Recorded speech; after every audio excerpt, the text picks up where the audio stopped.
Hello, everybody. Welcome to Non-Effort with your host, Wax Steven. Hello, everyone. And Pumpkinberry. Jesus Christ, And Brad Walter. Brad. What? That is so big. Do we have to have our faces that huge? Yeah. I'm going to puke. This is Cool. how it looks now. Look, there's nothing else going on here. Nothing else. It's only us talking. What do you want a tiny little... You and Whack with your tiny little faces in the corner of the overlay. What's the point?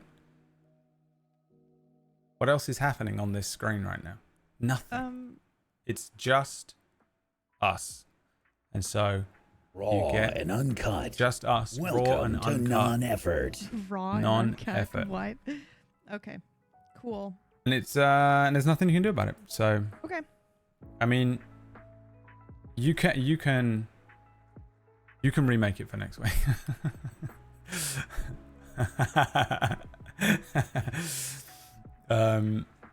Welcome to Non-Effort. I changed the overlay a little bit. PB hates it. Oh, I'll be thinking, no, it's okay. It's too late. Really It's too late. It's too late. PB hates it. It looks like shit. And I'm sorry. And I'll do better next time. I'm sorry. I apologize. Father hates me. My parents never loved me. And I will forever be chasing that dragon to try and please anyone around me. I love April's comment so much. New look, but still piss-colored bar. Yeah. Cool. Nice. Cool. Great. No, cool. I'll change the whole thing for next week. No, I love it. We'll be completely Good. tiny and we'll Good. use cold colors. What do you want? Cold, blue, No. green. And welcome to Non-Effort. Glad I went to the effort. This is our little podcasty thing that we do where we just chat shit for the most part. As we hit each of these incentive goals along the bottom there, we unlock a new topic to talk about.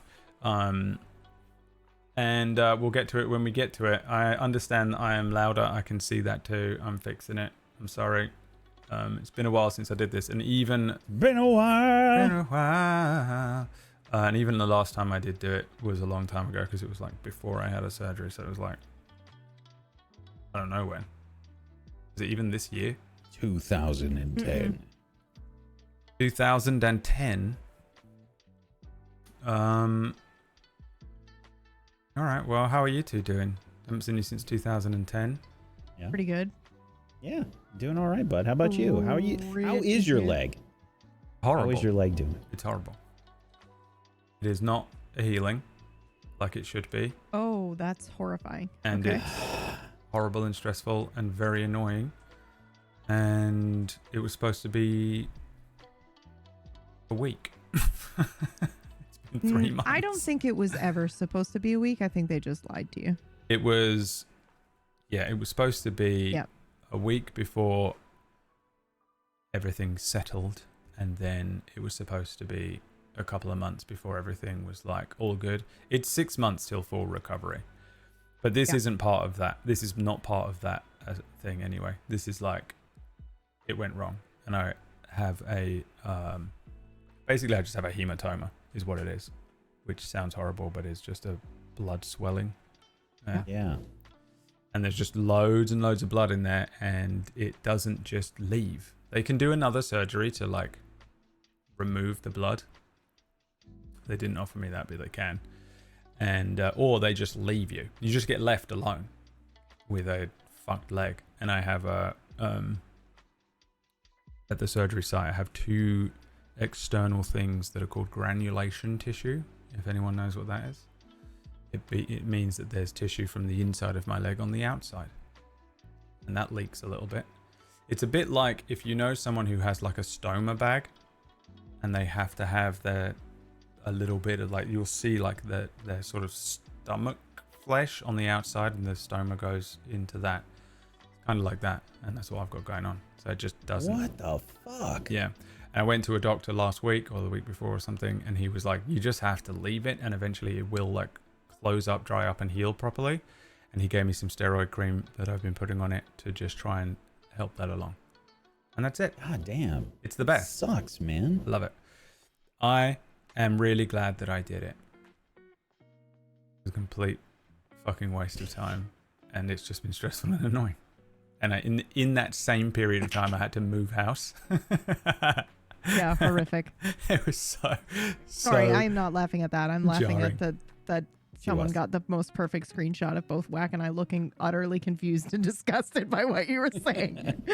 Like, what? People often have that reaction to me. Yep. Yeah, okay, bud. How are you two? Tell me your worst physical ailment. Lack of sleep, a little bit.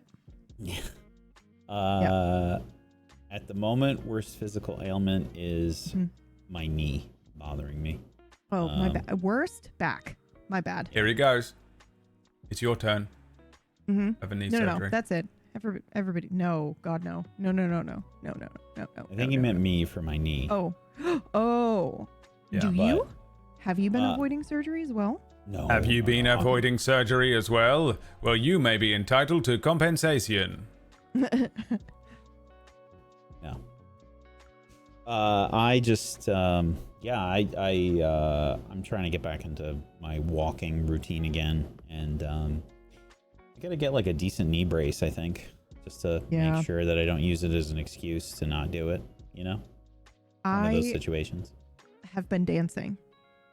Okay. Because that's my exercise at the moment. What? Can you please explain? What do you mean? Where are you going dancing? Understand No, I don't how go you're anywhere. dancing. I don't go anywhere to go dancing. I just put my wireless headphones on. I put music on, and I am dancing around my apartment. Oh. I'm just dancing. You're me. And it's all the time. fucking great. I love it. Yeah. And if I'm feeling particularly spicy, I will take the cat toy that has the little dangly on the end, and I'm just like, I am playing with the cat toy Twirling while a I'm baton. dancing around. Yeah, sort of, essentially, yes. Excellent. And he loves it. The new guy loves it. Great. Excellent. Mm-hmm. Now, is our new friend still struggling with Everything? Yes. everything? Thank you so much for Yeah. that tip, Silicon. That's $100. Jesus Oh my God. Christ. Thank you so much. Thank you. Aquasnakes, thank you for the $25. I was trying to save you by the bell. Oh, You want to be saved? yes. And also, we can change the subject. A Mormon at your door. We can't actually change the Like, subject. that actually got me, dude. Like, my cheeks are flushed.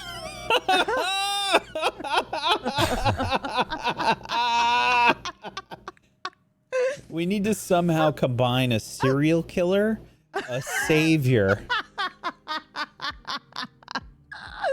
and someone also really funny Yeah. to figure this out. Yeah. Fuck, dude. We need a serial killer that is hilarious and is also a white knight. Good Very story. There's a funny. good character there. Yep. It's like one of those animes that starts off like really funny and then gets insanely serious and like really impactful for like 2 episodes and then ends forever. Never comes back because there's only ever 1 season of everything good. Yep. Accurate. Yeah. Well, What? Leftovers. Halt and Catch Fire. Yeah, it's not an anime. Oh, Those are actually not anime. of an anime specifically. Yeah, those are actually not anime. I'm sorry. Just, Yeah. I don't want to Yeah, burst your bubble, but those are actually live action things. I didn't know. Yeah. So thank you for Specifically clarifying. anime. There's always Yeah. only ever 1 season Yeah. because they're always promoting a manga and then they're like, yeah, we did it. Mm-hmm. Ranma. 1/2 is good at multiple seasons. So you're wrong. Sounds like Anyway. that's an opinion based thing, to be honest. Yeah. So, Actually. sounds very opinion based to me. Yeah. What are you drinking? Yeah. Kombucha. I know exactly what that is. Raspberry lemonade kombucha. Yep. It makes my periods amazing Okay. if I have these like once or twice a month. What? I don't know if you knew this, Brad, but I am a woman. So I do experience some things. Oh, I wasn't doing the man thing of like, ew, periods. I was like, okay, they're making them amazing. Yes, that's the weird part. It's like, yeah, I agree. What magic is this? I agree. What sorcery and witchcraft is this? I was brought up by I was three also women, like, thank wait, you. where are you going with this, Brad? And then No. No. I was raised by 3 women of different ages. Yeah, he doesn't care. No, they severely reduce cramps because, like, here's a PSA, ladies, PSA, because if you didn't know this, hopefully you don't have to go through the experience that I had to learn it. Every time you take antibiotics, you need to be having this shit or like putting bacteria back in so that your periods don't slowly become horrific.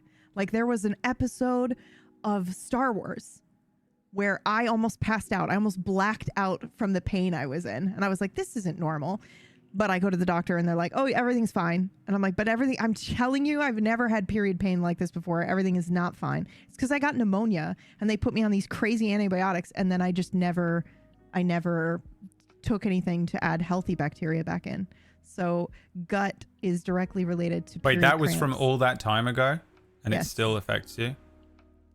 Well, Or I you just, recently went on antibiotics for something else and then did it again? No. It wasn't recent. I just now am in the habit of doing it to make sure that like once or twice a month I have this at some point and I'm good to go.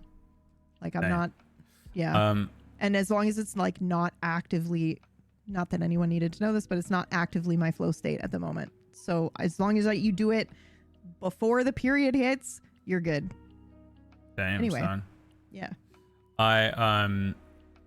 The doctors told me when I went in and was like, hey, that like obviously this entire thing is swollen way too large. Yeah. This was obviously about Now my you're penis. too quiet. I don't think I am Thank for the you. stream. I don't know how to Oh. save you. Oh, Okay. here we go. I can do this. Is that better for you? It's also, No. you're totally fine for me, by the way. Oh, weird. Yeah, I think it's because me and Wack are on earbuds and you're on headphones. So it's Oh, probably okay. just all I can leveled switcheroo. weirdly. Yeah. I think it's bass versus treble. It's really the worst trying to. This is why people spent years telling me I was a piece of shit on the internet, because I would level for like speakers or TV for Yeah. videos when I was editing for a famous YouTuber, and they would be Mhm. like, oh, this is crap, the sound is all wrong. So then I would level it for headphones, and then everyone would tell me And it then was they'd be crap, like, and "The then crap, the sound's and then all the wrong." people I did, Yeah. it's so annoying to try and find the equilibrium. So I go in, my leg is all swollen and fucked, and I Mhm. was like, oh, Mhm. this is obviously bad. I was trying not to have like hardcore medical anxiety about it and just like leave Yeah. it for a little while, and it was just like not really getting better, and I was like, oh, maybe I'm like pushing this, I'll just go in. And so I went into the hospital. I had to go to like A&E. I waited for hours and hours and hours. It was excruciating. I go into this thing, I told you the whole story of this before, but like I went through like a whole process all throughout the day. I was there at like 7 a.m. and they saw me at like 1 or 2 or something like that before I saw a specialist from the surgical team. And the guy was like, oh, this is probably fine. Like, it happens sometimes. Sometimes people just have like massive swellings. It's just a thing that just happens. You just have to let the thing drain. There's always different ways that you can drain it, blah, blah, blah, blah, blah. He went, there is a chance that it's infected, and this could be just like signs of an infection. So just keep an eye on that. Keep an eye on like all these elements. Like if it's infected, it will like smell gross. It doesn't at the moment, but it might. You will feel horrible. You'll have all these things. And I was like, okay, sure. And then he went, here's a bunch of antibiotics. You have to take these. And I was like, I went on antibiotics when I was really young, and I hated it. They were horrible. It almost killed me. So can I have some that I can take with food? And he was like, sure. And then he went and got me some, and I left, and they were some that you don't take with food. You have to take them and also it was like, I think it was like 5 times a day or something like that. That's crazy. I can go and get them. them. What antibiotic do you take without food? I'll go get the boxes. Yeah. All of them apparently, like most antibiotics you take without food. But then there's like some that have penicillin, some that don't have penicillin, and it doesn't matter either way. You don't take these with food, right? And yeah. I'm like looking at this box going, I don't want to do this. So guess what? I didn't. Oh. And I didn't tell anyone. I was like, if I say to everyone, I'm not taking these, everyone's gonna be like, you have to, you have to, you have to. What if you die? What if you die? And that's gonna freak me out. And I'm just gonna, I reckon I don't have an infection. I feel fine. This thing is clearly just like blood, and I'm good. Okay. 2 weeks later, I was fine. I was right. Yes! I was absolutely dead right. And I'm so glad because of exactly what you're saying. The absolute insane damage antibiotics do to your gut biome and having to like get back from that is just not worth it. Yeah. Unless 100% without a shadow of a doubt, 2 doctors have told me I have an infection. Yeah. I just can't. I hate them so much. It's a lot. They're so horrible. They make me feel so rough. And I just had like a month laying in bed and I was just not willing to do another month or whatever. But it was a crazy risk. Do you want to hear some crazy shit? This could be some more man. This is just pure man shit. Like men, when we don't have someone to tell us off, just live alone, men. You want to hear some crazy shit? I'll wait for this. So when I was a kid, way. I don't think that's a man thing. I think that's a trauma thing. It's pure hyper independence thing. Yep. When I was a kid, when I was a teenager, probably it might have even been like around 12 years old. I got stomach pains, and I think it was just stress related because I was getting bullied so bad.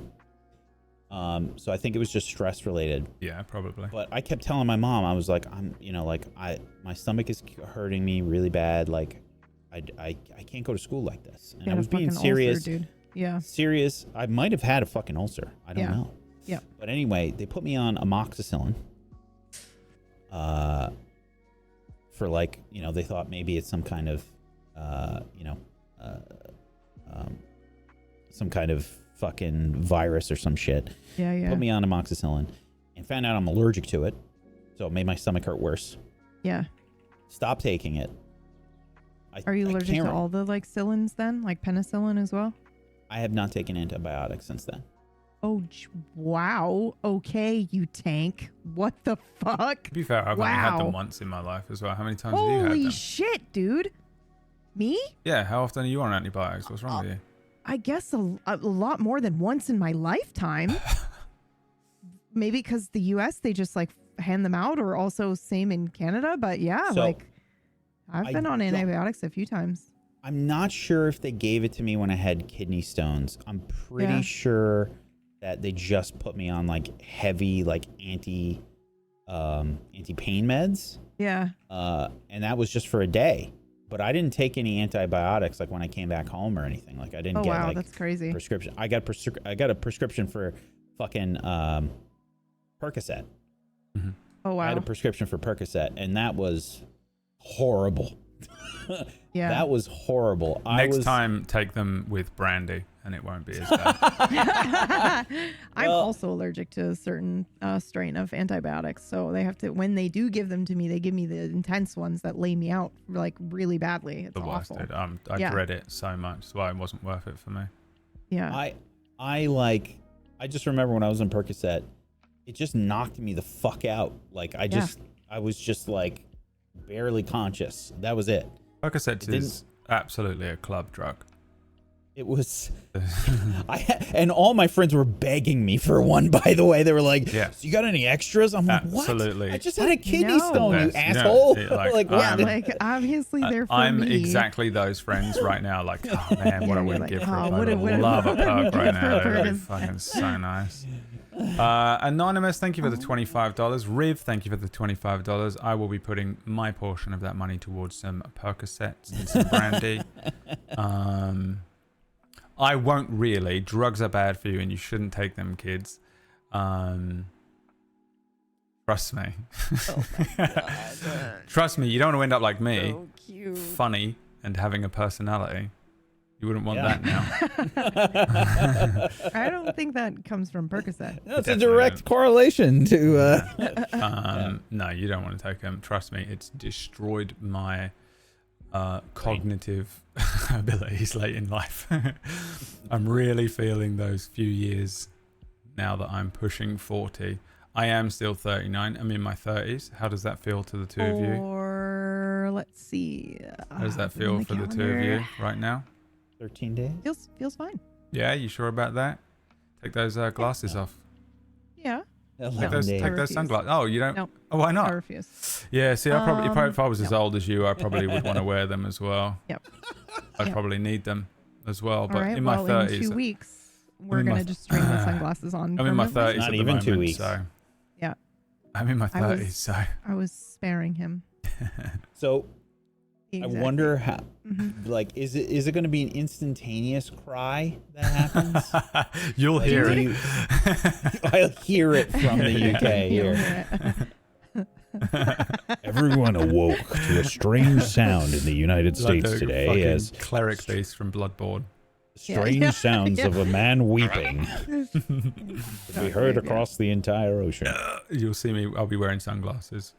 I don't know, man. I was like, I don't know. It just felt like I was like, oh, I don't give a shit about shit It's I used to Tuesday. care about anymore. It doesn't yeah, matter it, like at all. it didn't Yeah. really matter, but also there was some sort of kind of like freedom and like, oh, I'm 40 now. Like I don't have to worry about this shit, or I don't have to do this, or worry about setting this boundary, or I don't know. It was just like I've been joking that freedom. I'm 40 for about 3 years, and it's weird you'll that be fine. it's actually weird that I'm only just turning 40, because Yeah. I've been mentally 40 for about 3 years, just because I just say 40 because I always round things up. It's easier. What's So- extra weird is that Orcish is older than you. That feels Yeah. extra weird. Embarrassing for him, isn't it? Anonymous, thank you so much for the $100. And the message is like, please you, stop thank you. talking about medical Please. things. Or giving the stop talking about entire medical audience- things and age, for the love Yeah, of God. Can we you're talk about giving everyone escapism and anxiety. D&D? Yeah, Yes, we can. we This sure is can. Non-effort is back for 3 weeks. Oh. I think we're going to be doing this until Can PB's run. Yeah. I need to recommend something to both of you. Okay. I don't usually talk up like Critical Role and whatnot, Mhm. but I have to say I'm on season 3. I'm in campaign 3, Mhm. and they did something with was effectively like a side story. I'm never doing That- those again. Might be one of the best things that I've ever seen Wow. on any TTRPG channel, including our Okay. own. Can you watch I it will- without watching the entire season? Or No, Okay. no, you can't. They did a transition that happened in it that was absolutely incredible, and my jaw was on the floor. I am talking about Downfall. Yes, Plumrook. And I couldn't fucking believe it. They did a transition into the side story and a transition out of the side story, and it blew my fucking mind. I was like expertly done. They just when you just have one of those sessions where you're just like, fucking nailed it, whatever. Yeah. It happened. Actually, no, I don't know. maybe you what answered that's that far too quickly. When that shit happens, it's always like, oh, all the pieces fell into place. Yes, like those are the moments, that like really help you get up the next day. You're just like, yeah, I killed that shit. Like, I nailed it.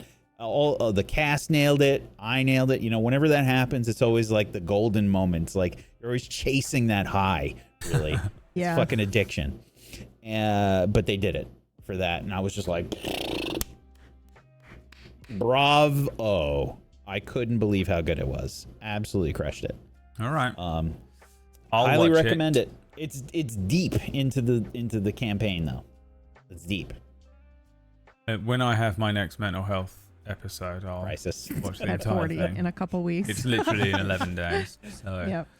I'm sure I'll be there within 2 weeks. Okay, well, we're gonna get to our first topic, which is the topics here at the bottom of the screen. In case you've never seen us run this show before, we accept questions or topics from people suggesting them on our Discord. So you can suggest other topics or pose questions to us to chat about on our Discord for next week or the week after, or maybe even the next time we do this, because this is our buffer show that we do in between our more sort of GM'd productions that we do on Fridays. And each time we hit one of these topics at the bottom here, we'll get to that and slowly shift over to it. It doesn't immediately change the thing. So if you're like listening to what we're saying and you're interested about it and you're like, well, I don't want to give them any money because I don't want to hear this next thing. I want them to keep talking.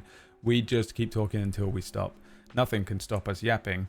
The first... Except a round of antibiotics, apparently. What?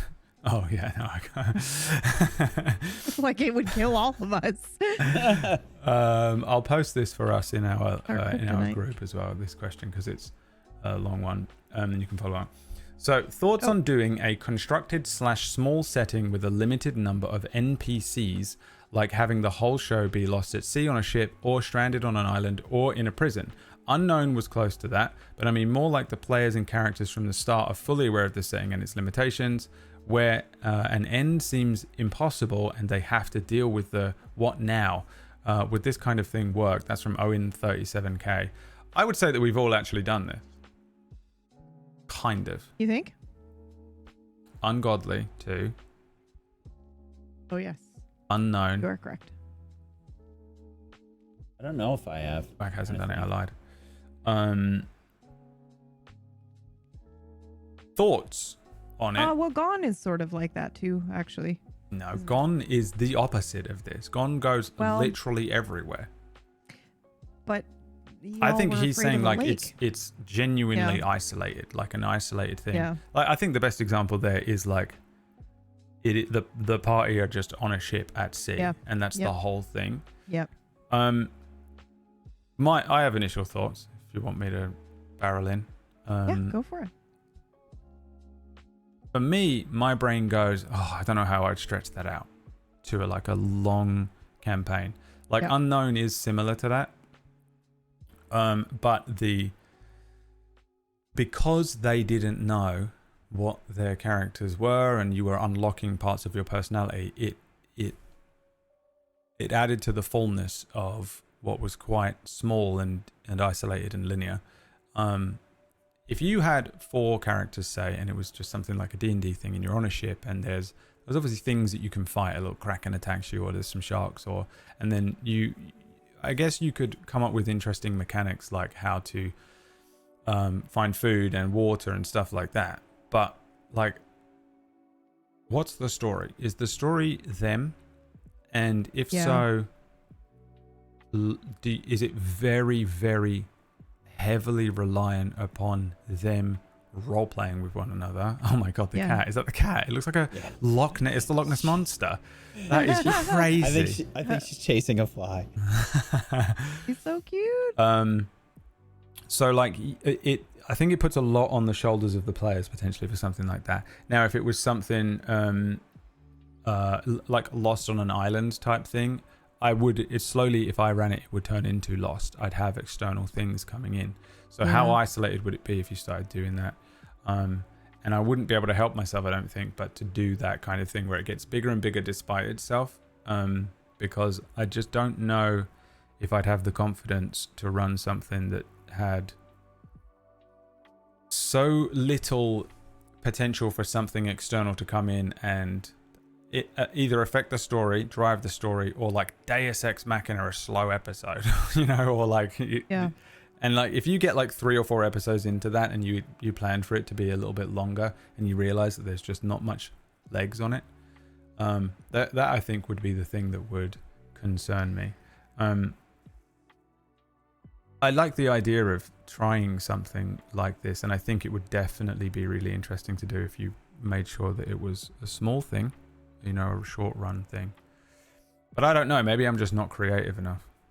I think PB, I think you do this a lot, honestly. I was just going to say that. I think I gravitate towards narrowing the playing field. I think even Nocturne is that.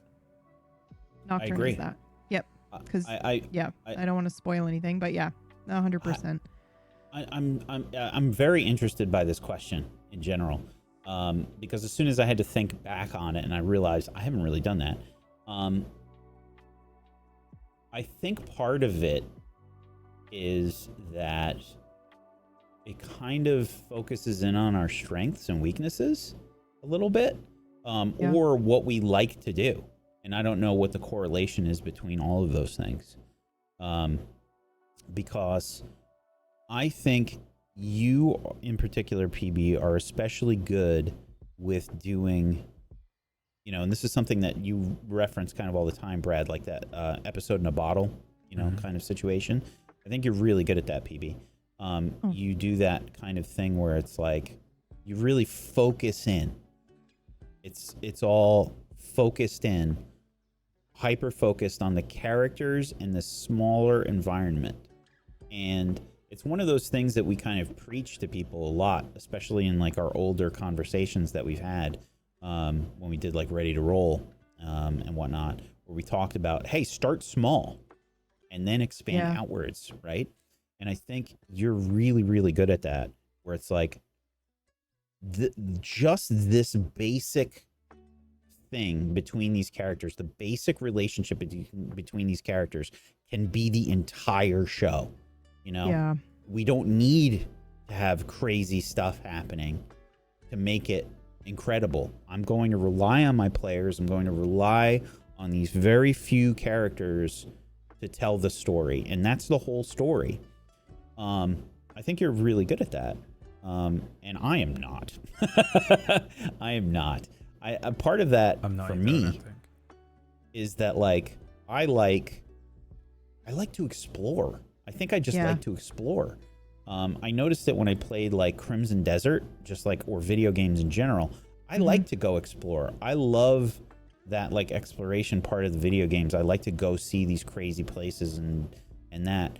And sometimes when I see those kinds of episode in a bottle episodes, or those situations where it's like we have just this very small group of characters and we stick with them for 20 episodes or whatever, I don't know. I feel like my brain tells me, no, we can't do that. That's not enough. But we definitely can. You're absolutely proof. You do this very often, and you tell amazing stories. It's very possible. And I think it's like it's just a focus thing where it's like, this is what you want. This is what you specifically want. You want those situations. You really want to dive in to those characters. Do you think it is it's part of your background because you wanted to initially be like a psychologist? Oh, I didn't want to be a psychologist. I wanted to study the or just study dreams, study the brain, but not actually deal with people. But I actually think that a lot of it has to do with the fact that I do have aphantasia. So at least in some parts, because like when I'm thinking back of like, the types of scenarios that I set up, or kind of like hooks in general, even the idea of gone, you are in a space that you cannot leave except through this one avenue,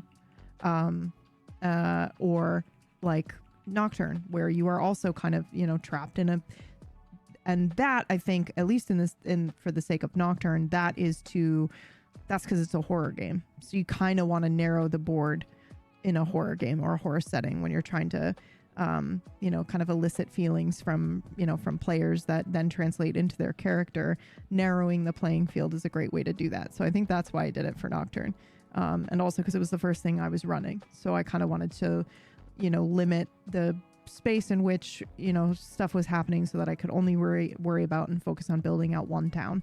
And then when I ran Kingmakers, the whole point was like I had this new world map I was doing, and I wanted to travel. Like I was like, ooh, let's go and do places and see things so I can create places as we go. But I would have to sit down each week and really like focus and work hard to kind of try to visualize, for lack of a better word, what that town was like, what it was there for, the purposes and stuff like that. And I enjoyed that process, but I think in general, something about the next thing I'm gonna run too is like that. It's also very narrow, and I wonder if I gravitate towards that so that it is less about the background or the area and more about the pressure cooker of the people and what they do. but I am noticing that the question specifically is like, characters from the start are fully aware of the setting and its limitations, where an end seems impossible and they have to deal with the what now. So I don't know. So I think that's more specifically like being trapped on, like Lost. You're trapped on an island. What do you do? Amazing. You call an ambulance. Yeah, you call an ambulance. I'll use this opportunity to thank Shadow for the $75. Thanks, Shadow. And if I think about so great, fire alarm as well.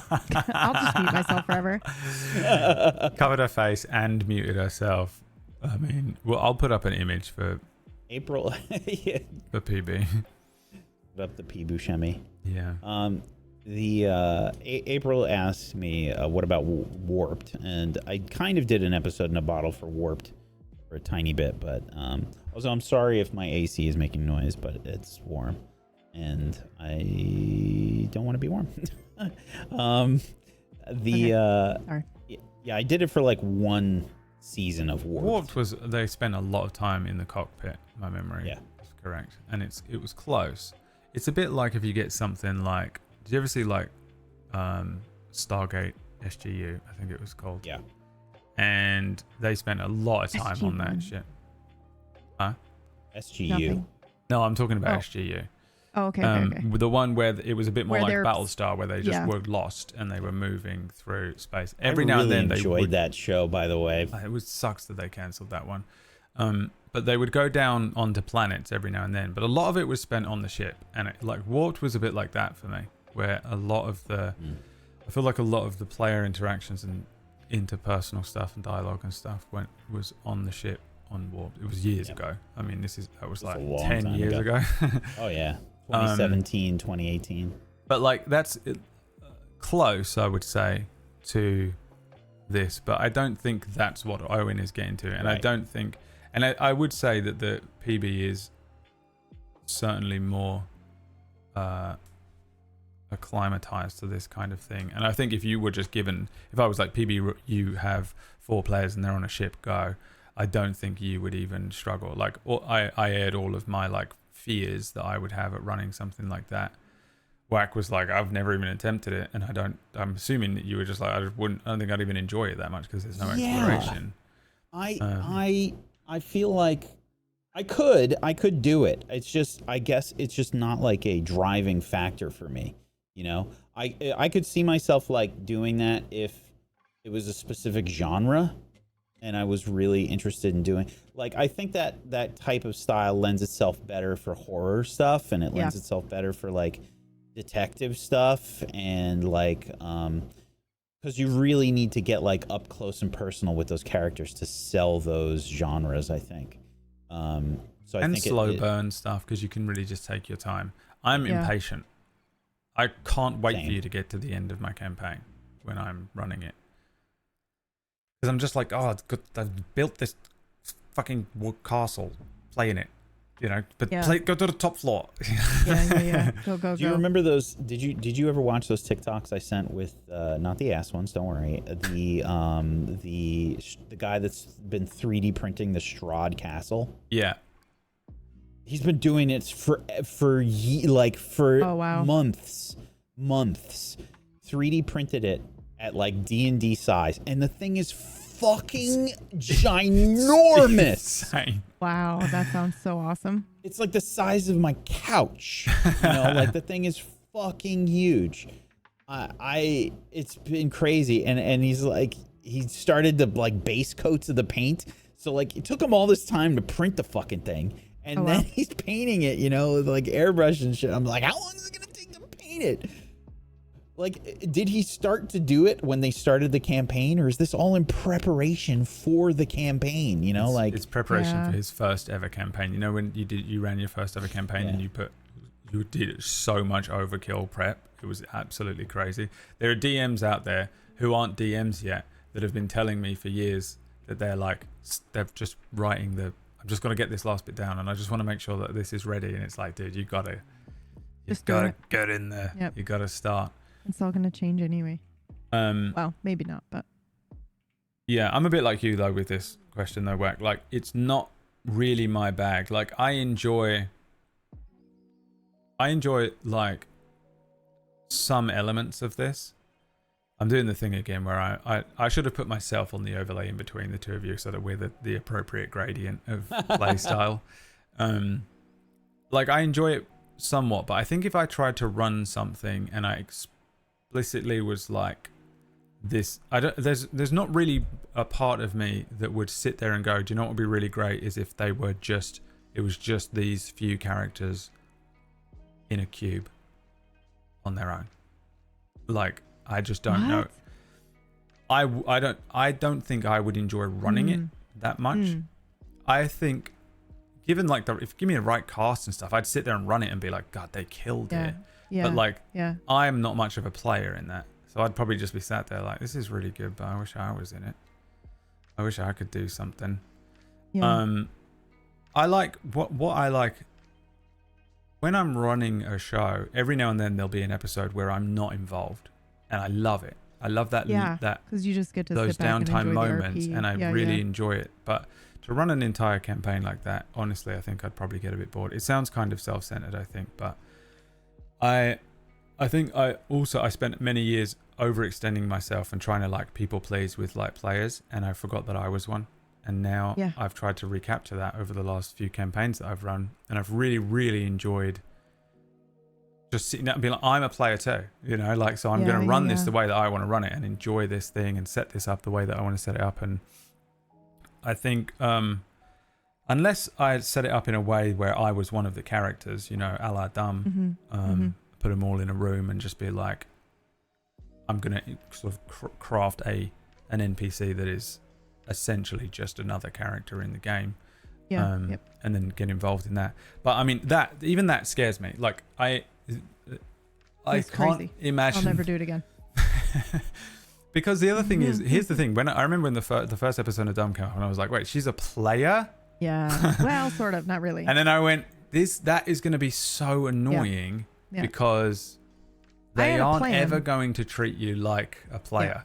You'll never be treated equally. They're always you are the information person. Yeah, they will especially always because the way Dumb is set up, where she is kind of like the chief, and they're kind of like, well, what about this? And what do you know about this? And I have to like turn the PV part of my brain off and just go, I don't know. Like, I know as much as you do, dude. The character like, having that much experience, like really, you should have played a droid that doesn't know much and is just in the office to help. I'm here to help, and they don't. I had a totally different plan. I was only going to be there for a couple episodes, and then something was going to prevent me from going back into the office. And then I just was like, yeah, narratively that's dope, but that's actually really sad for the character because it's like her one thing that she like loves doing. And then I was like, I don't think I can do that, so I won't do it. And it works. I'm glad that I didn't do it. But yeah, originally Alder was only supposed to be there for like 3 to 5 episodes, and then she was going to be gone, and then they were going to really be on their own.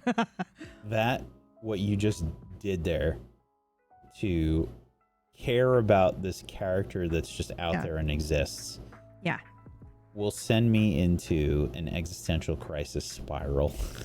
Really? Well, I think maybe a couple years ago I wouldn't have hesitated, but this last year I'm really trying to take care of me and my own feelings as well. And this is not a character that I made for this show. It was more like the show that I had, and then I went, oh, you know what?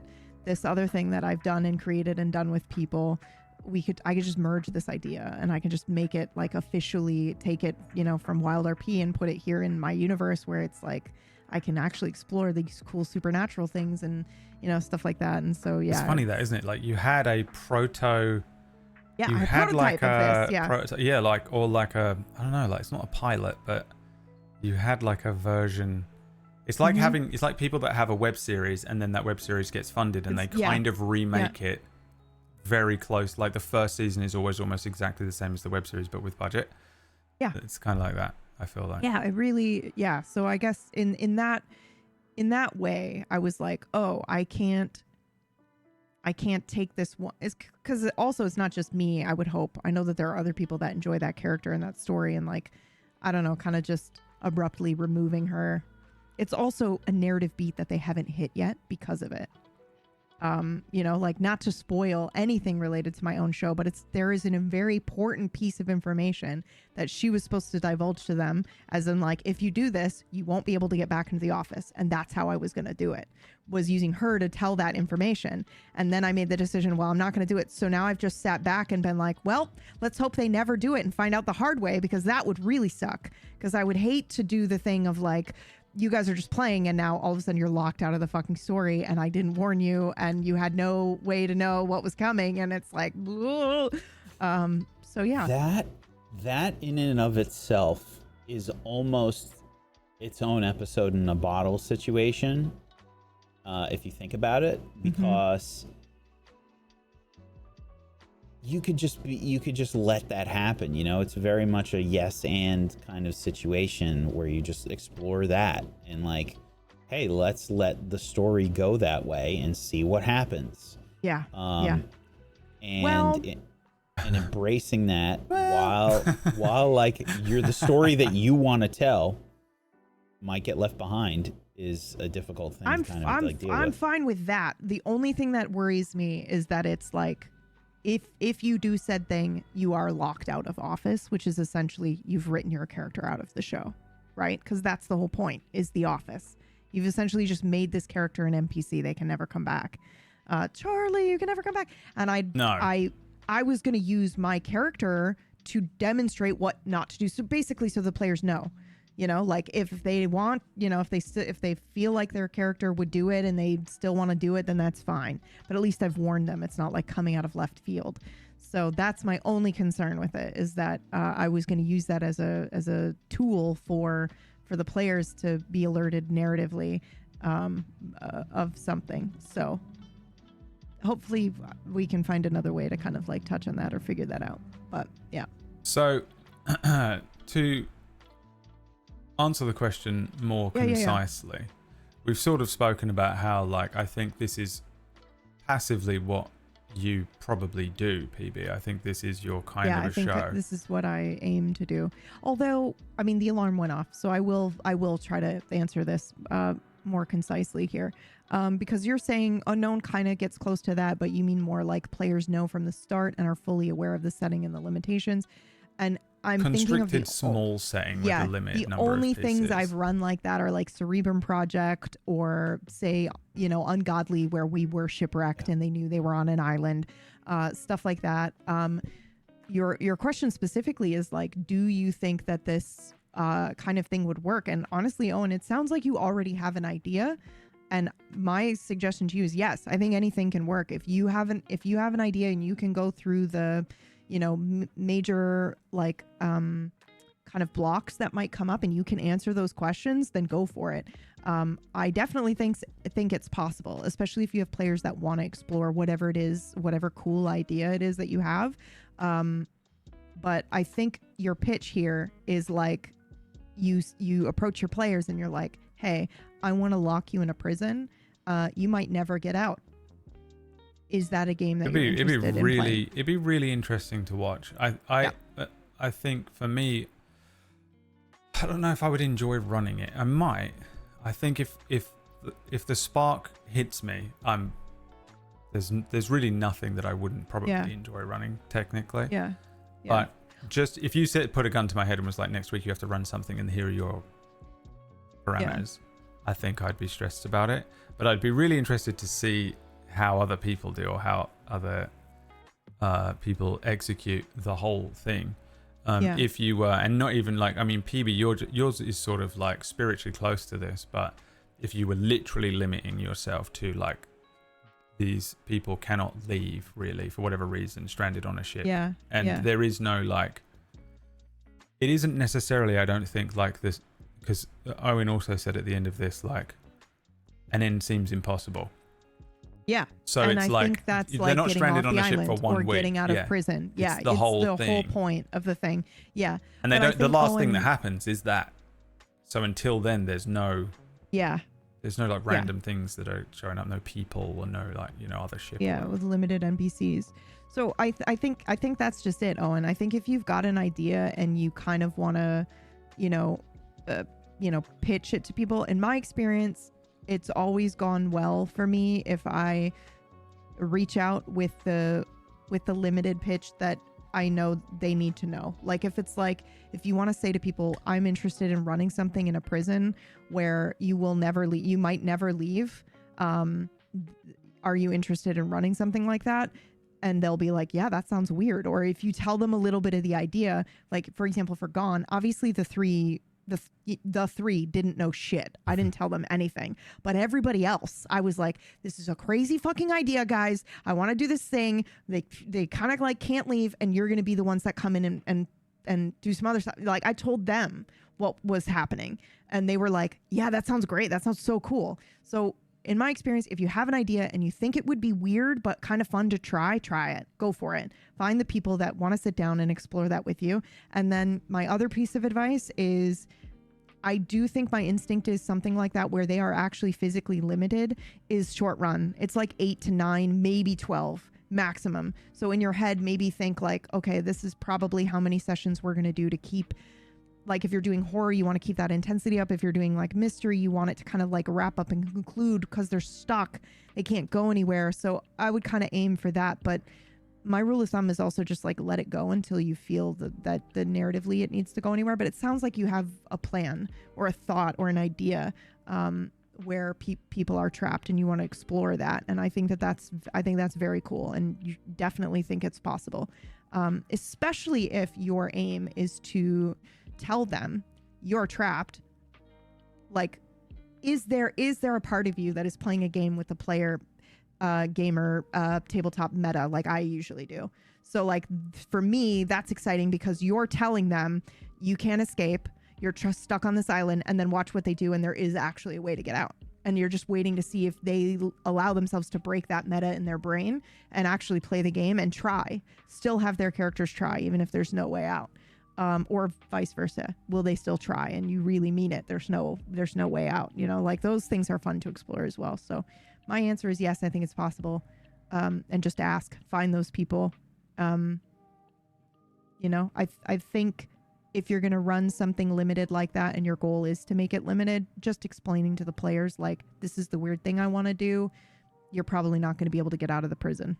It's also a thing where you need to really think about the players that you have in where you want to have like very flexible minds, I think. Yeah. To do that kind of thing. You need people that are like really okay with rolling with whatever happens, like people that are very okay with heavy amounts of like improv with their characters. And like, I mean, we're improving all the time, but I mean like, we have players for some of our games that are like, I'm going to write this very concrete backstory and everything, and I want to hit all of these notes and blah, blah, blah, blah, blah.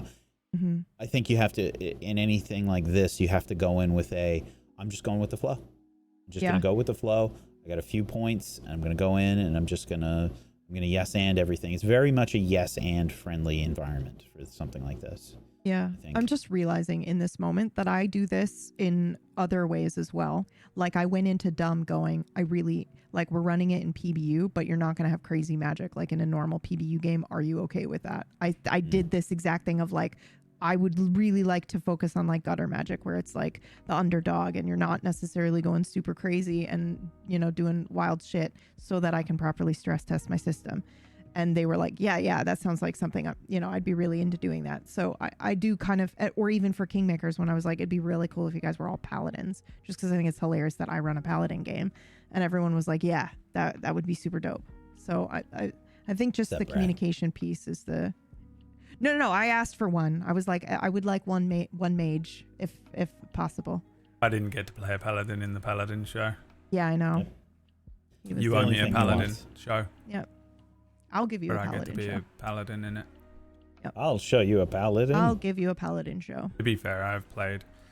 As long as you paladin. Every single episode say, "Do you want to be saved?" I'm good. You can, no, you can do that. I'm not doing that for you. That's fucking insane. I mean, we shall call the show White Knight. Starring Richard Gere. It's all good. Don't worry. Never mind. Forget it. It's fine. Yeah, you know what? Never mind. Riv, Aquasnakes, and Anonymous have all thrown a few dollars at us. Thank you so much. Thank you. If we're ready, I can provide us with the next question. If we're happy with that. Fine. If you had more, okay. I don't know if you had more to say. I don't think I did. I think I said the same thing a couple of different ways as I was talking myself through it, but I got it. Every podcast. Yep. Yeah. Sorry. Literally every podcast. That's all it is. It's all podcasts everywhere. Okay, next question is from Kipling. Have you ever thought about doing pre-recorded content and premiering them live on Twitch/YouTube a day or so before release? For example, doing one-shots in various systems, potentially as a test for future campaigns. I feel like I can answer this in one, but go for it. I've thought about it and I'm not doing it. There's kind of, for me, it's just sort of like there's no point really. It's if we're gonna pre-recorded content and premiering, I don't know why I can't speak today. I've been doing too much talking. Premiering them live, there's really almost no difference to that and just doing it live. I come from a YouTube background. I was a YouTuber before I was a Twitch streamer, and the reason I started doing Twitch streams is because it's easier to just go live, do the content, end, and then potentially you can do a little post-production stuff, or you can really, it's more just like metadata stuff. And when you're doing pre-recorded content, it's all editing and post-production and shoot the thing and then get it going and stuff. And I was like, I don't want to do that. I just want to go live, and then when I hit stop streaming, it's over and I don't have to think about it anymore. And it's a bit like that. It would be the same kind of process. Doing a one shot in various systems and testing it for future campaigns, I would just do it live. We just go live on the stream. The effort that goes into it, honestly, is about exactly the same for me. It would still be recorded in the same way with the same software.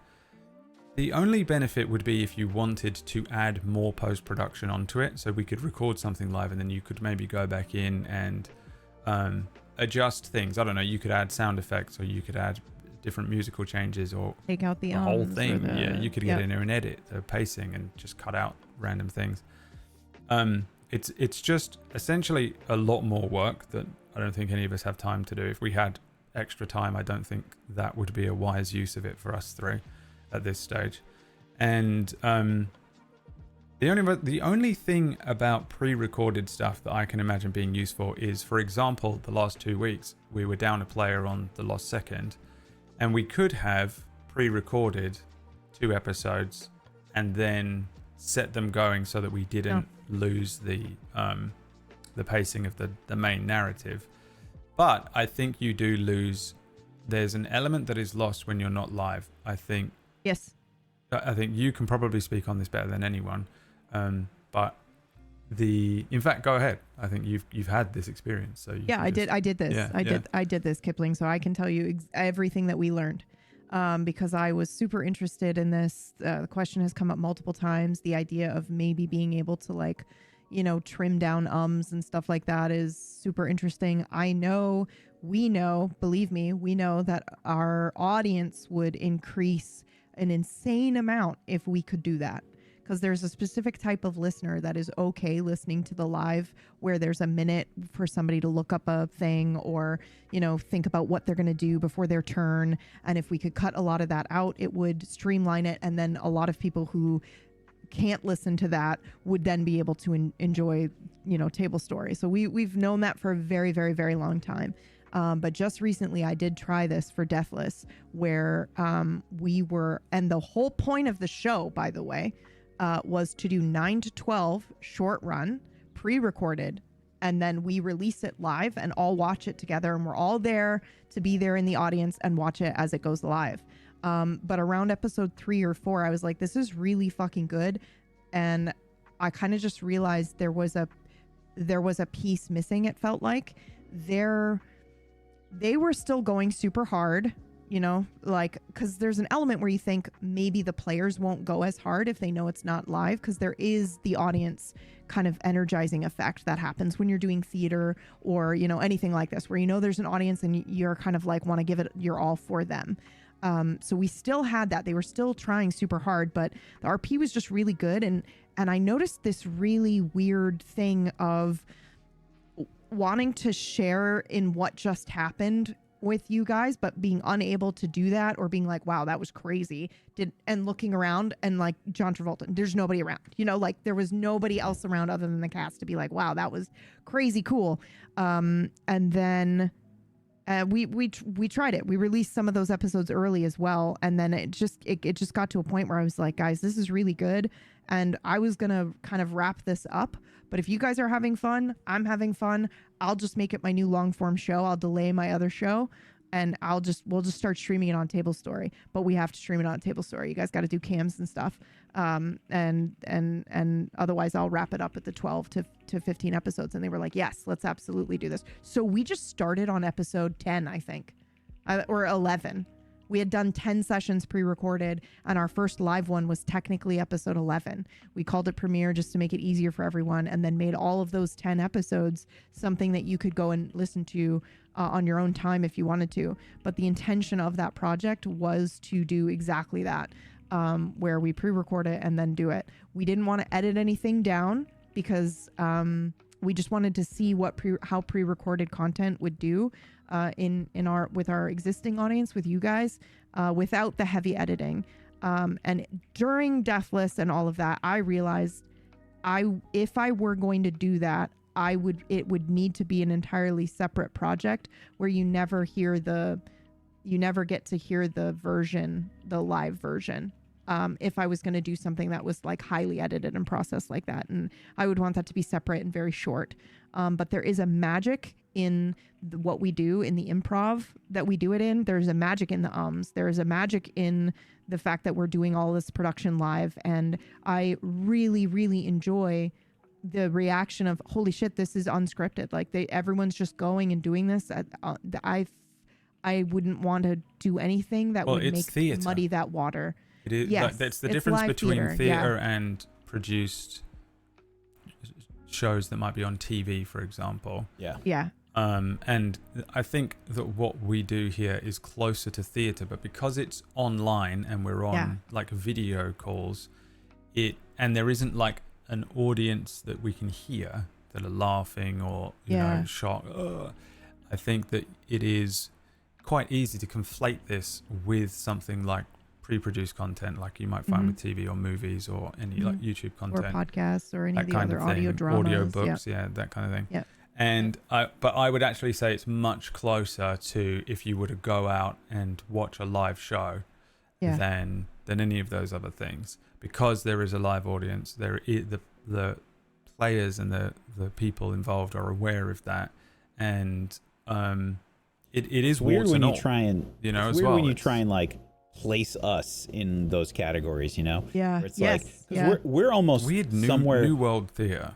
Troop. Because we're kind of like in between, almost like a skit, like a comedy show, like an improv comedy show and theater, right? It's somewhere in between that, because the improv comedy show, you have all these variables kind of thrown at you and you have to improvise, and theater has a script, right? But you're doing it in front of a live audience. If you make any mistakes, everybody's going to fucking see it. Yeah. So it's something in between that, which is just such a weird... Yeah, it's like such a weird combination, right? Yeah. But I don't know how else to categorize it, really. It feels like that's the only thing that's kind of close. Yeah. So it's a really strange situation, because I personally have seen it done a few different ways. I don't really like to shit on anybody if I can avoid it, so I won't say what I saw. I appreciate that. All these years, Please don't. I won't say what show this was, but I saw an example of this being done. I saw an example of someone taking a D&D show and editing it heavily and then presenting it to people. I've seen it a few times. Yeah. I've seen it a few times as well. And I don't think that that's bad. But sorry, go ahead. The one that I'm referencing was by some pretty like big TTRPG people, and I hated it. And it was because it lost the exact energy that you're talking about. Yes. PB's Yeah. dead on it. Yeah. I also, it's Lost. not my preference either. Whenever I see that kind of edited D&D Yeah. content. When I see You that, wouldn't like, think that though, would you? Until you No. see it. Until You you think it can only Right. possibly be improved. you're like, then oh, there's cool, they cut out Yeah. all the stuff that we don't need. Normally, I love that shit. Yeah. Normally, that's my favorite way to enjoy any sort of literature or whatever. It's like, cut out all Cut the the stuff fat. I don't want. Cut the fat. Yeah. Trim the fat. Just Get an editor on this, Yeah, you yeah. know? Yeah.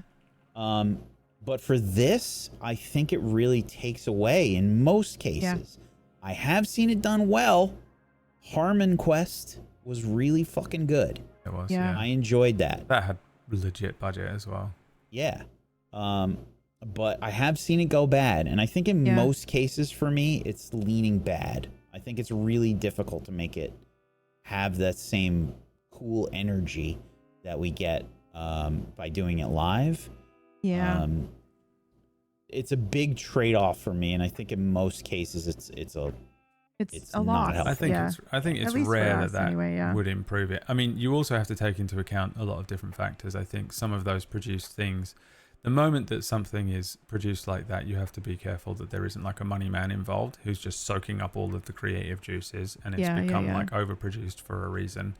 I think that some of the magic that PB is describing is just like it's that casual feeling like you're hanging out with pals around a table and you're just fucking around and that's but also what that the audience is the included fact. in that feeling. yes. That's the fact that the you're audience is actually included in Parasocial. that feeling. Yes. Yeah. But not in a bad way. Like it's like we are purposefully opening the table for the audience involvement. That's the point and of like like Twitch. when somebody Yes. when somebody does something crazy, I want to be able to reach over and type into the chat and be like, what the fuck? Like I want to have that moment with a live audience.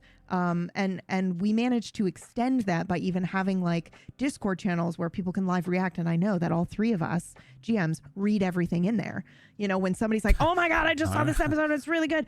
We're like, they just saw the most recent episode and they liked it. And but that's the extent. That's as far as I think you can stretch that. But when you're airing something that you did 9 weeks ago, or even longer, or, you don't even remember what the fuck happened. Yeah, you don't even, you're rewatching Yeah. it, but it's not the same as being in that moment and like having that nat 20 come at the most insane moment. And I think it's if also you're the same thinking for- about like, Yeah, go on. sorry. For on that point, VOD watchers Yeah. also get to experience that feeling the next day, a year later, Yes. 5 years Yeah. later, because it hasn't Yeah. been cut out, it hasn't been covered over. It just is how it was. You know what I mean? And it's that experience. There's not a lot of media that does it. Nope. You know, We most also stuff lost is something when produced. Twitch started, when we lost our Twitch VODs, like our highlights, where you lose the chat, because a lot of people would watch on Twitch for that chat experience. It's way better. And chat reaction. Yeah, I totally agree. It is way better. I also had moments where I'd go back and watch like a certain Yeah, same. episode that I did To be or like, that you nailed did. that. And Yeah. I'm like, yeah, because I want to reference that. Like I want to capture a similar moment for a current show that I'm doing or something along those lines, where it's like, how did I get that moment? And I need to, and I can analyze it. Yeah, yeah. But now that's all lost. That's all gone. All I gone. have to remember that specific event, and if I'm lucky, we still have the VOD up, and I can catch the moment like that, where I'm like, oh, this was a good reaction from the audience. How do I capture that again, or whatever? So yeah, there's a lot of things that you lose. I did it for main character for episode 1, where I did 75% of the session. That's different, I feel like. That's different. It is. That was a purposeful moment. Yeah. And it was I half of planned the that thing for a specifically. specific thing. Yes. Yeah, it was so that you could do something. You could pull something off, which I think was I mean, we do good. it with session zeros as well. Yeah. We have Yep. session zeros that are getting. I mean, the Lost Seconds session zeros were full episodes thanks to PB. And those, by the way, are sort of almost like a transition into the show, right? Yeah. They kind of warm us up a little bit. So I they don't know serve. if I've ever done any of those normally. I find it so unbelievably useful because it takes me a long time to really figure out what my party are like, and like I spend a lot of the first few sessions going like, oh, what are they into, what do they want, you know, like what type of show do I want to run for them. And if you're already like 4 episodes into the main plot of the story, and then you go, oh, I think maybe they want it to go like this way, or maybe they would respond better to this, or maybe we would all enjoy playing it in this way, and you've already kind of committed to one way. Sometimes that's a bit awkward to pivot away from or shift. And with the last couple of shows and having those session zeros, you really can figure out like what they want, and you can pivot in time or adjust in time for episode 1. So you get a stronger show, even though that would, I think, count as like pre-recorded canonical episodes and stuff. I learned so much about our group for The Lost Second by playing those episodes should have been live, you know. But the thing, this is the thing. One of the things that I learned is that this group would have been fine just setting sail. Yep. You know what I mean? Like, and it was so, you can go back and watch them. They're on our membership feed. But the first session 0, there's a point where you guys sit down for dinner, I think is what it was. That was the pivotal moment for me. And I had just prepared like the most basic D&D experience that you would just run for anyone. Sit them down, and everyone's like, okay, let's go get dinner. And I was like, oh, they're going for dinner, okay. They were like, is there a tavern nearby? I was like, I don't know, I haven't written it. And they went to a tavern, and they started getting into, and they had a full conversation, and they were getting into eating the food and stuff. And I was like, this is not a session 0. This is just a session. Yeah. And I learned a lot from that, but that's not always the case. Sometimes you're like, it's not always the case. Oh, this group would have hated my initial idea for session 1. So I think that there's like time and place for some pre-recorded stuff that I think is useful. One of the reasons, extracurricular, isn't it? One of the reasons that I think that happened is because of the character you made, PV, for the show. I think it was a big factor in kind of getting the group invested right away. Oh, Toof? Yeah. Oh, yeah. I'm so happy because I essentially had asked Brad. I was torn between 2 characters, Toof and this other character, which is the fighter character that I ended up playing but a twisted version. Like I wanted the one I would have played for the show would have been a little bit cheerier and more like, come on guys, you know, that's kind of same thing. But I'm so glad that I got to. You know who Toof is? I just fucking realized this. Oh Who's God, Toof? it's gonna ruin the whole show. Toof. It's gonna ruin my life. Toof. No, it's a good thing. Okay. Toof is the person you get in chat that's really engaging with everybody. Oh, yeah. Yeah. You know when you... Toof cares about like everyone. Yes. And is like, why are you doing this? And what about that? Cares about everybody. Yeah. Very extroverted. Very much wants to make sure that everybody's okay. You know when you get that person in your chat... Toof is just like Toof me, is but just dialed kind of up like 100. A weird chibi PB. Yeah. When you get somebody different cultural. When you I've get made somebody in your myself religious chat again. when you get somebody in your chat, okay, when you get that chatter during your live stream, that just gets the ball rolling, you know? That just like, how was your day? And they want to talk to you, and they want to talk to everybody else in the chat. And it just it loosens up everybody. It's like oil for the rusty hinge. Yeah, you know? I'm like finally playing a character where I can kind of really just follow my instincts. Like if I'm like, oh, you know, I'm feeling like this person needs to be pulled out into the spotlight, I can just do that. The character will do that. They won't sit there in silence and brood or, you know, whatever. They'll kind of reach out. So yeah, I love Toof so much. I'm so glad. Because I really was like, if somebody else wants to play like a rogue, that's fine, but I really don't see this character being anything other than the rogue.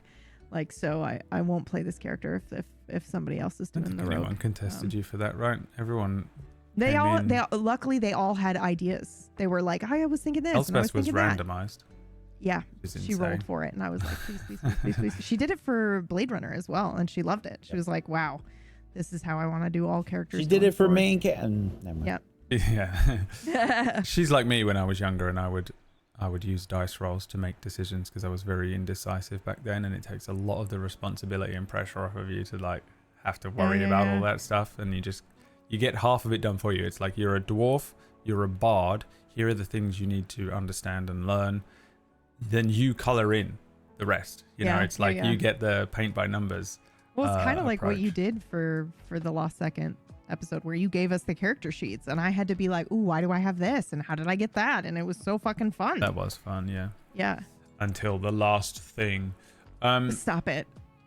Send a message with your tip. Thank you Oh. for the $50. I think. Thank you for the $50. No, definitely. Thank you. What's Yeah. wrong with you?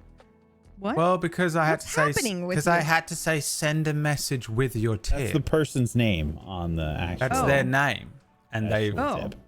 they've done me. They've done me here, and now it's clipped, isn't it? I'm confused. All right, of course you are. Feet, DP. Send a message with your tip. Regor412, thank you so much for the $15. Appreciate you. And then Anonymous threw some cold hard cash at us as well, to the tune of $100. Jesus Christ! Oh my God! Thank you guys very so much. These are the toofs of the chat room today. Oh, I understand now. Well done. I understand. needed a now. visual. Thank you, Wack. Needed I to needed the visual. needed the Yeah, I visual had no of a idea tip. what was happening. Yep. Thank you. Although, wait. Did we unlock the next one? No. I was Yeah. just thanking Okay, them okay. while we were All right. able to. What? I Wait, also what? had. Well, I just have more notes of. Now we've unlocked it. Thank you for the $25, Anonymous. So sorry, too late, BB. Okay. I'm I kidding, feel I'm like I have so much to say about it. Carry on, you got because time, you got I time. was on the You other don't have fence to for a switch while. subject. I was like, I wish I had because I tried doing a browser download capture because Clean Feed lets you do that, right? Record while you're also streaming live for Gone. And I think it was episode 3 or whatever, the browser crashed and I lost it. And I was like, well, there it goes. There's the whole point. Throw the baby out with the bathwater. I didn't continue doing it, but it was a very intense show to even try to do that with. But my thought was ooh, we'll record it so that way we can edit it out later. And now I'm completely on the other side of the fence, man. I am it should be live. The magic is in the live theater experience. I also asked when we were putting the episodes up on our membership section, I asked people that were listening. I was like, guys, I need you to be totally honest with me, very brutally honest. Does this have the same magic? Because I haven't done any editing to it. It's like it was live, but you're just listening to it in podcast form. Like normal. Everything's normal, right? And bless everybody who went out of their way to answer me and also, even send a DM to be like, I can't bring myself to post this because it feels really mean somehow. But even though I know it's the same, I haven't been able to watch a live I will not forget this message. So thank you. You know who you are. I have not been able to watch a live episode of Table Story in however long, knowing that this wasn't available for everyone to watch live at the time has made me feel a little bit like voyeur, not that I was welcome at the table. Whereas knowing that the shows are aired live and I just couldn't make it, and now I'm watching and can still talk to the community about it, that makes a difference for me. It's a small difference, but it does make a difference. And I was like, yes. And it mirrored a lot of what other people were saying as well. There was just something in knowing that it was done, without a live audience and kind of just even though it's done with an audience in mind, it didn't matter. It was the idea that the live performance has a magic to it, and being able to reach out to somebody and be like, oh yeah, I watched that live is, I don't know, man. Do it live. Do it live. I'm fully on the. Okay, we'll do it live. Do it I live. can do it live. I think if I were to go back, so where I stand now, I think is what I would do. For example, Blade Runner is a show that I would love to go and fix some of the production mistakes that I made or something like that. That's a show that was just incredibly done. I would love to have a more accessible version for people who maybe don't like to listen to the rolling and the rules and all that stuff. But I think what I would do now is that's something you would kickstart with the community. This is what everyone wants to see and then redo it. And by redo it, I mean you sit down with the cast and you go and you look at it and you go, what are our beats that we liked, that we wrote together because it was improv? And we sit down, we go, okay, this beat in episode 1, this beat, and then you get to re-perform that essentially. But I also worry that some of the magic will be gone because it's a second time. It's the second cut, So I don't know. That's where I stand with it. It's a remake. Thank you for coming to my TED Talk. Yeah. It's not a remake, I guess. It would be a remaster. Or a remaster. Or abridged. Yeah. It's abridged. It's the abridged version. Yeah, or an abridged, yeah. Yeah. I mean, this is something that some companies do with some of their D&D shows where they do that, but they generally have like a higher budget that they can do that with. Because it's just the three of us. Stipulation, right? Like, it would need to be a thing that everyone was like, this is the show we want to abridge. We've got a budget for it. It's somebody else's responsibility. Yeah. It's a lot of fucking work to get it done. It's just, it's a combination of a few things. It's like you need to be a director, a producer, and an editor to put that together. Yeah. I've also run some podcast projects before that are just talking. It's usually about a show. So I would come in and then include the audio for the show that was being referenced or whatever. And even that, or the video game. I used to run a video game podcast as well. The editing involved in a regular podcast, guys, is fucking crazy. I cannot imagine doing one for a tabletop show. Kill me. It's too much. It's so much work. It's you'd need a team of at least 3 people. Yeah, it would be so annoying. Yeah, it's a lot. We looked into a lot of this stuff over the course of the years, because a lot of things will sound like a really good idea, but then you kind of have to work out the logistics behind everything. Mm-hmm. And then it's not just logistics, it's consistency and logistics. Yes. Yeah. Which is just really tough because I don't know if you noticed, but doing a show on its own and just wrangling the cats just for the shows that we do is fucking crazy. And there's so many times where shit will pop up and we have to just do an improv version of something we wanted to do where we have to throw all our notes out and we just have to figure out a one shot effectively for a show. Yeah. So that also kind of has to get figured out because that's still going to happen during the course of recording. So do we have a recording that week? How do we figure that out? So there's all the little things that you don't necessarily think about before it actually happens. And you have to plan it out. I'm sorry, what were you going to say? No, you just made me realize that when Brad was saying it would have been great for Lost Second where we were down Speth for 2 weeks and we could have just aired pre-recorded episodes. And I was like, absolutely not, because there is a magic in, oh shit, we're down a player, guys. What do we do? What should we do? And it ended up, and the fact that we went back to show what we did at the time in which we did it is magical to me. I look at that and I go, we arrived right at Sunentor basically for Act 2 and then had a little aside explaining some important information before diving into Act. It's like it was written that way, except that it wasn't, and it was all improvised. And you would lose that when you are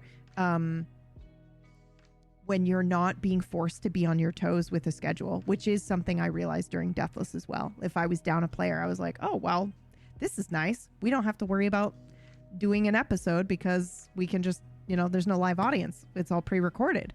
And I had the same realization where I was like, oh no, we're not going to have any flashback episodes unless they're planned. And that feels weird. And there's certain magic that comes when it is all of a sudden spur of the moment. We would have missed B Team completely had we not insisted on still doing a session when people were gone. Crazy. Anyway.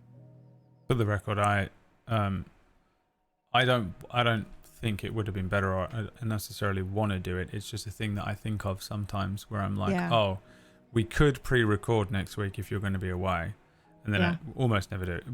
Honestly, the main reason isn't this reason. It is more, I have to schedule these people twice and I know I can't. Yeah.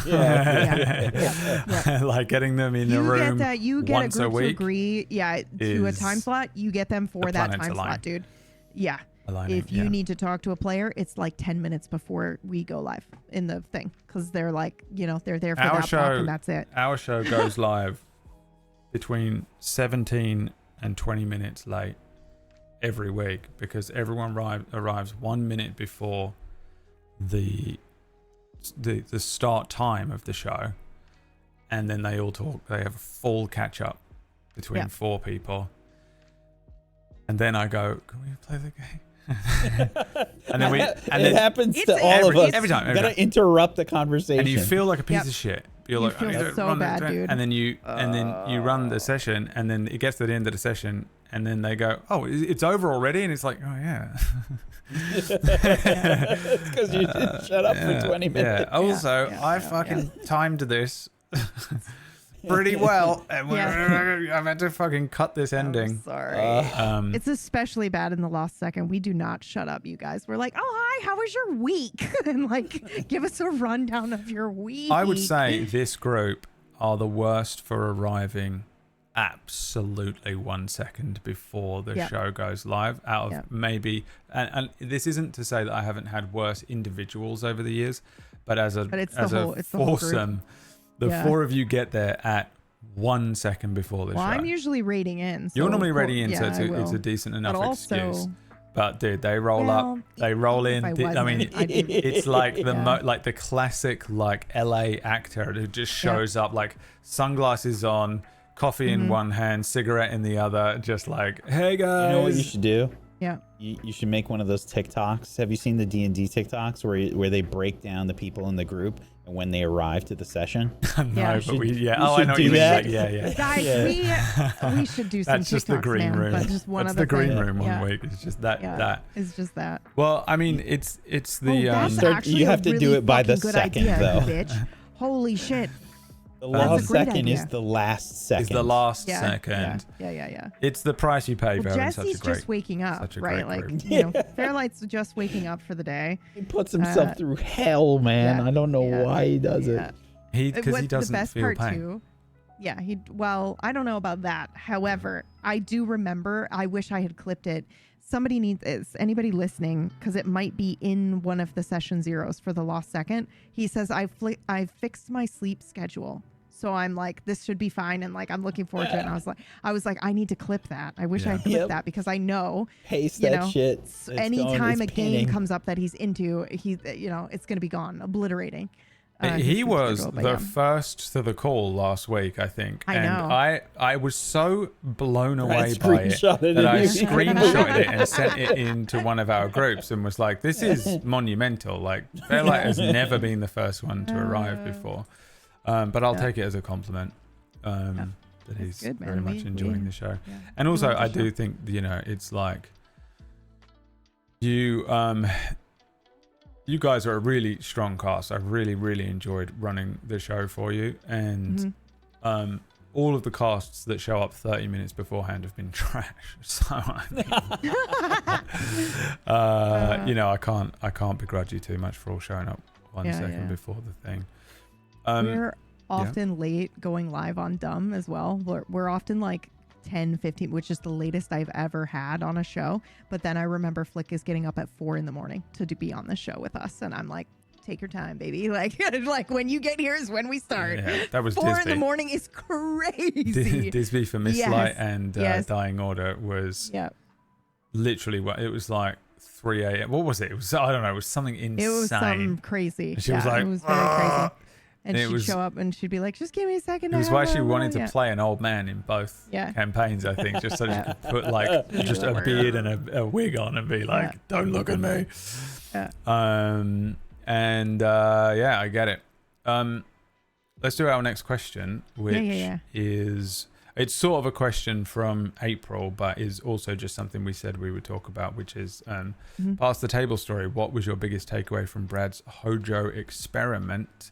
And Past the Table Story, if you don't know what that is, was the previous show that we ran on Friday nights here, which was kind of a weird experiment that I had planned to do for a really long time, had about a week to set up because I had had a surgery and was like, oh fuck, and ended up being a show in which 7 GMs had to GM individually week after, one after another, with no prior real knowledge about the show. They weren't watching the previous session.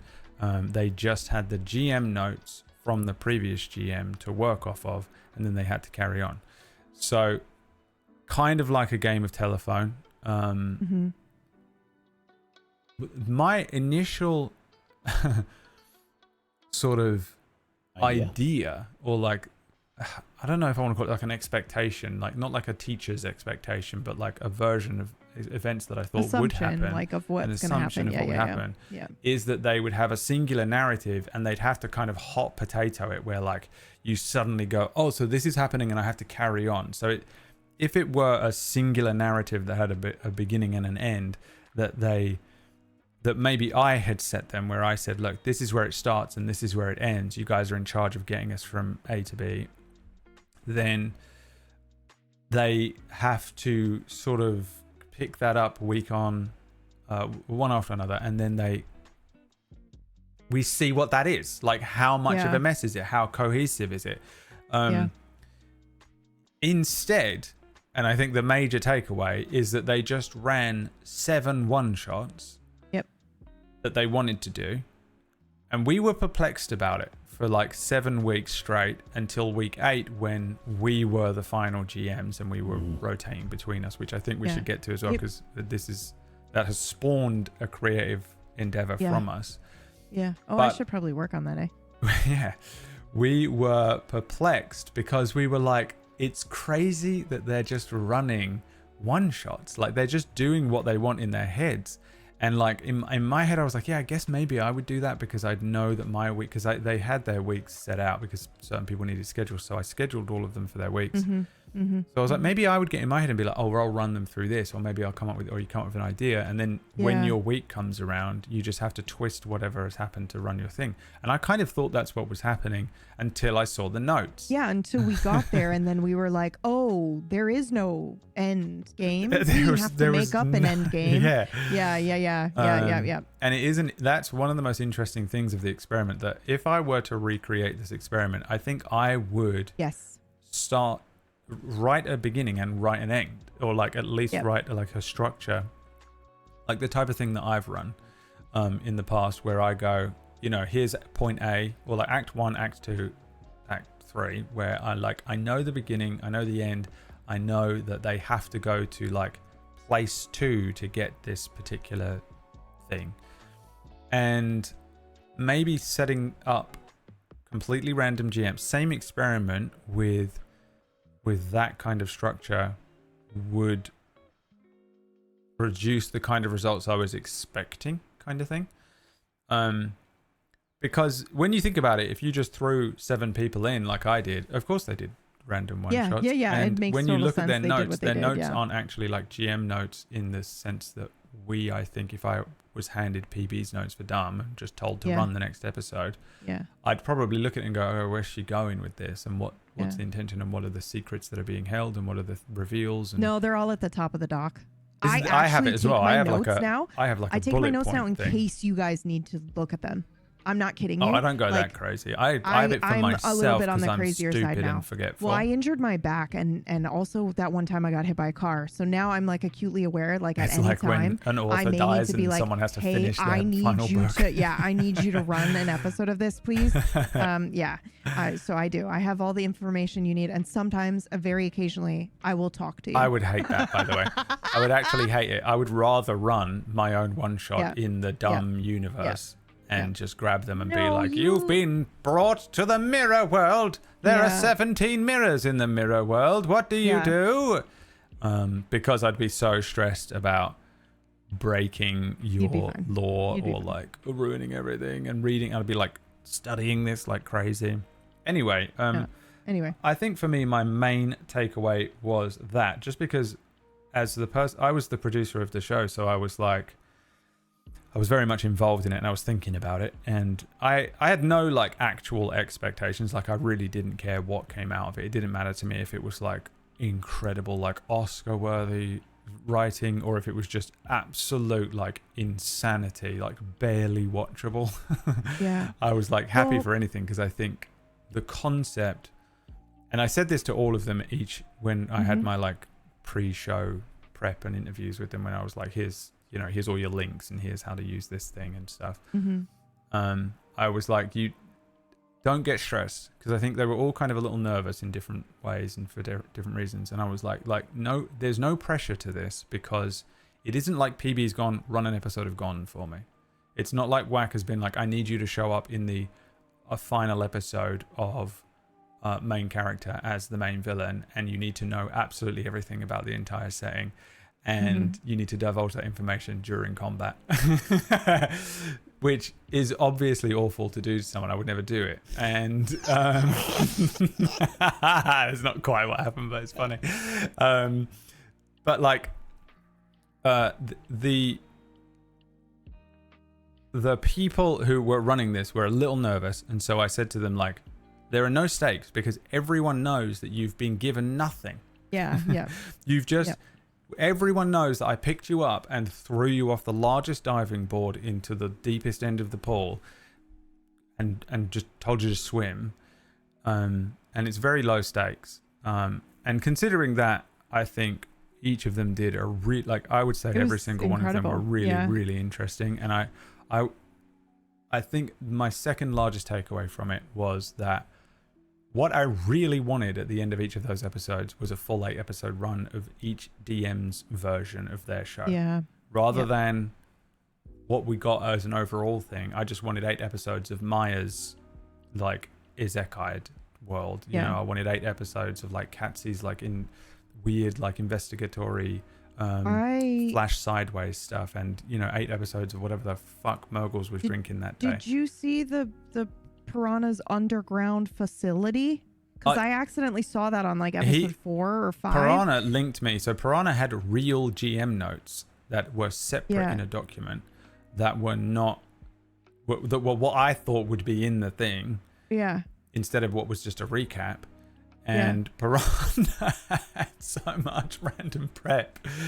Yeah, he had an underground facility. Yeah, I saw that in one of as soon as you made us GMs for the final, it must have been the final episode, and I could see like the tabs on the top. I was like, what is this? A whole underground facility that we missed? Yeah. Well, we knew that though. I feel bad. Where we purposefully flew over it, and he was like, it was the most angry I've ever seen Piranha. Yeah. He was like, a tractor beam comes up and gets you, and you cannot even do strength saves to get over. And we were like, we fly past it. Fuck you. Yep. The most angry GM by far was Trench. Oh, 100%. Trench. Like, I fully believe that. Like, he blocked me for a week. He hasn't spoken to me since. Yeah. And I walked up to his character on Wayward, and he just logged out. He hates us now. Yeah. I've took a shit on my shoes and left. I've never seen someone so angry in my entire life. I think go on. They also weren't allowed to watch previous episodes, so they didn't know the chaotic energy we were bringing in either. So yeah, I do. Which I think is I think to that point, it's part of the number one mistake that Maya made was have us play ourselves. Yeah, and also because we're far too aware of what's going on, and it's not even like we're playing ourselves. Who, if it was just like my sister, and we got my sister to play herself in a thing, she would just be acting normal. If I got Liam to play himself, which is how I'm going to get him to play D&D, but when we he gets have around the to meta it. of the. We have the meta of the shows. We're GMing. We know what all this stuff is, and so we were just horrible characters in that situation. This is the worst type of character for this situation. Is characters that know everything about what's going on and are sort of vaguely helpless in any way to deal with it. And so it just made us the worst players. It's the worst type of player you could ask for as a GM, is the player that is just no full stopping instead of yes-anding everything. And Trench found that out, I would say, more than anyone else. Trench reacted to that with fire and fury. Yeah. Did you have any takeaways from it? Any specific thoughts or feelings? I have one. Yeah, go ahead. Don't allow Orcish to come up with the goals. for a for this. Bro would have just show. let me shave my head because the fucking wheel said Phoebe shaves her head. Well, you know, Yo. at least we And would then have was like, found you out. guys are gonna hate me. Like that was his thing. Like, oh well, I hope it's okay. You guys are gonna hate me. It's fine. Anyway. That was my big takeaway. No, I think that I think my big takeaway was understanding like how important it is to have like super clear communication with something like this, and it's really hard to do. Yeah. But it's one of the reasons why if something happens on a show and you know, you mentioned it before, PB, where you're like, oh, I'll do this, and I'll set this up so that somebody else can run an episode or whatever. Yeah. Where I've had people that like, is there anything I can do to help? You know, and I'm kind of like, no. Not really. Yeah. There's not.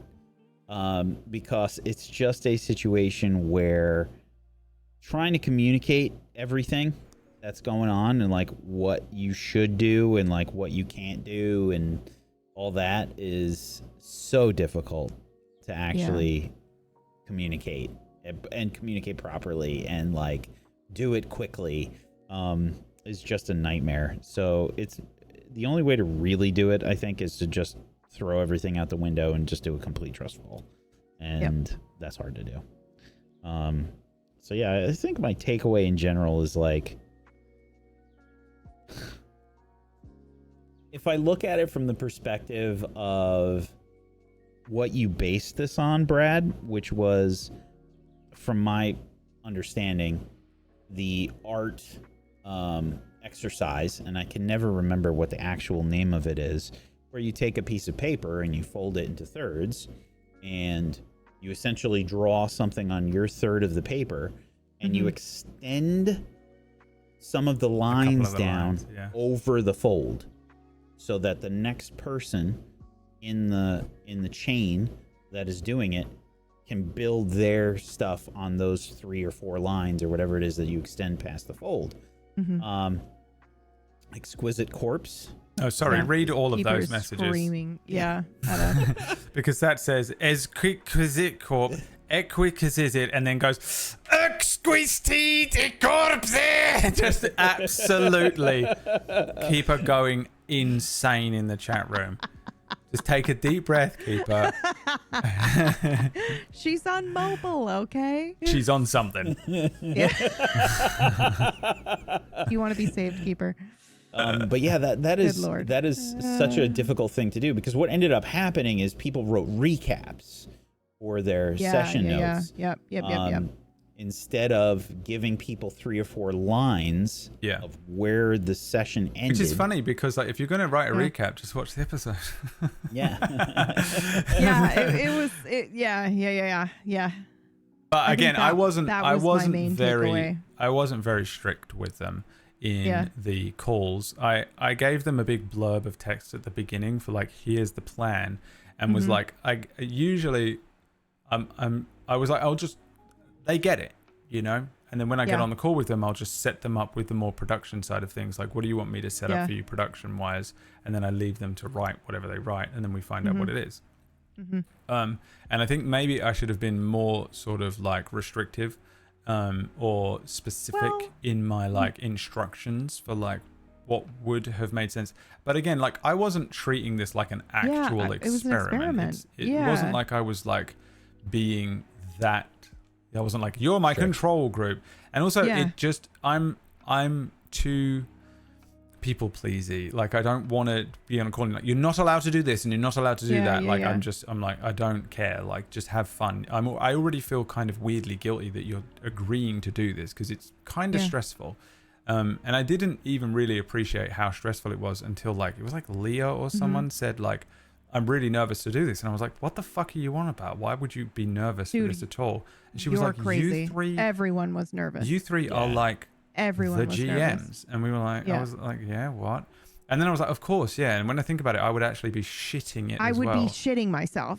I knew that a couple of them would be shitting it. I knew that, like, because, you know, for Piranha, he's not like a regular player. He's been a player a couple of times. He's not a regular human either. He's not a regular DM. Katsy's never been even on a call with us and doesn't speak to us regularly like Piranha does, with like other things. Yeah. And so like I knew that for them it would be like, ugh. But for like Leah, who's just like hanging out with us all the time, I was like, why would you be nervous about this? Obviously, I'm not talking about like simple basic nerves. I mean like they were shitting it. Yeah. Because there's an element of pressure to it that I hadn't considered. Of like having to GM channel for pressure. Us it's like when I was like, fucking, it's Stygian, dude. When I was like, I just want to GM for you guys, and you went, we'll just stream it, and I was like, what? No, please, dear God, no.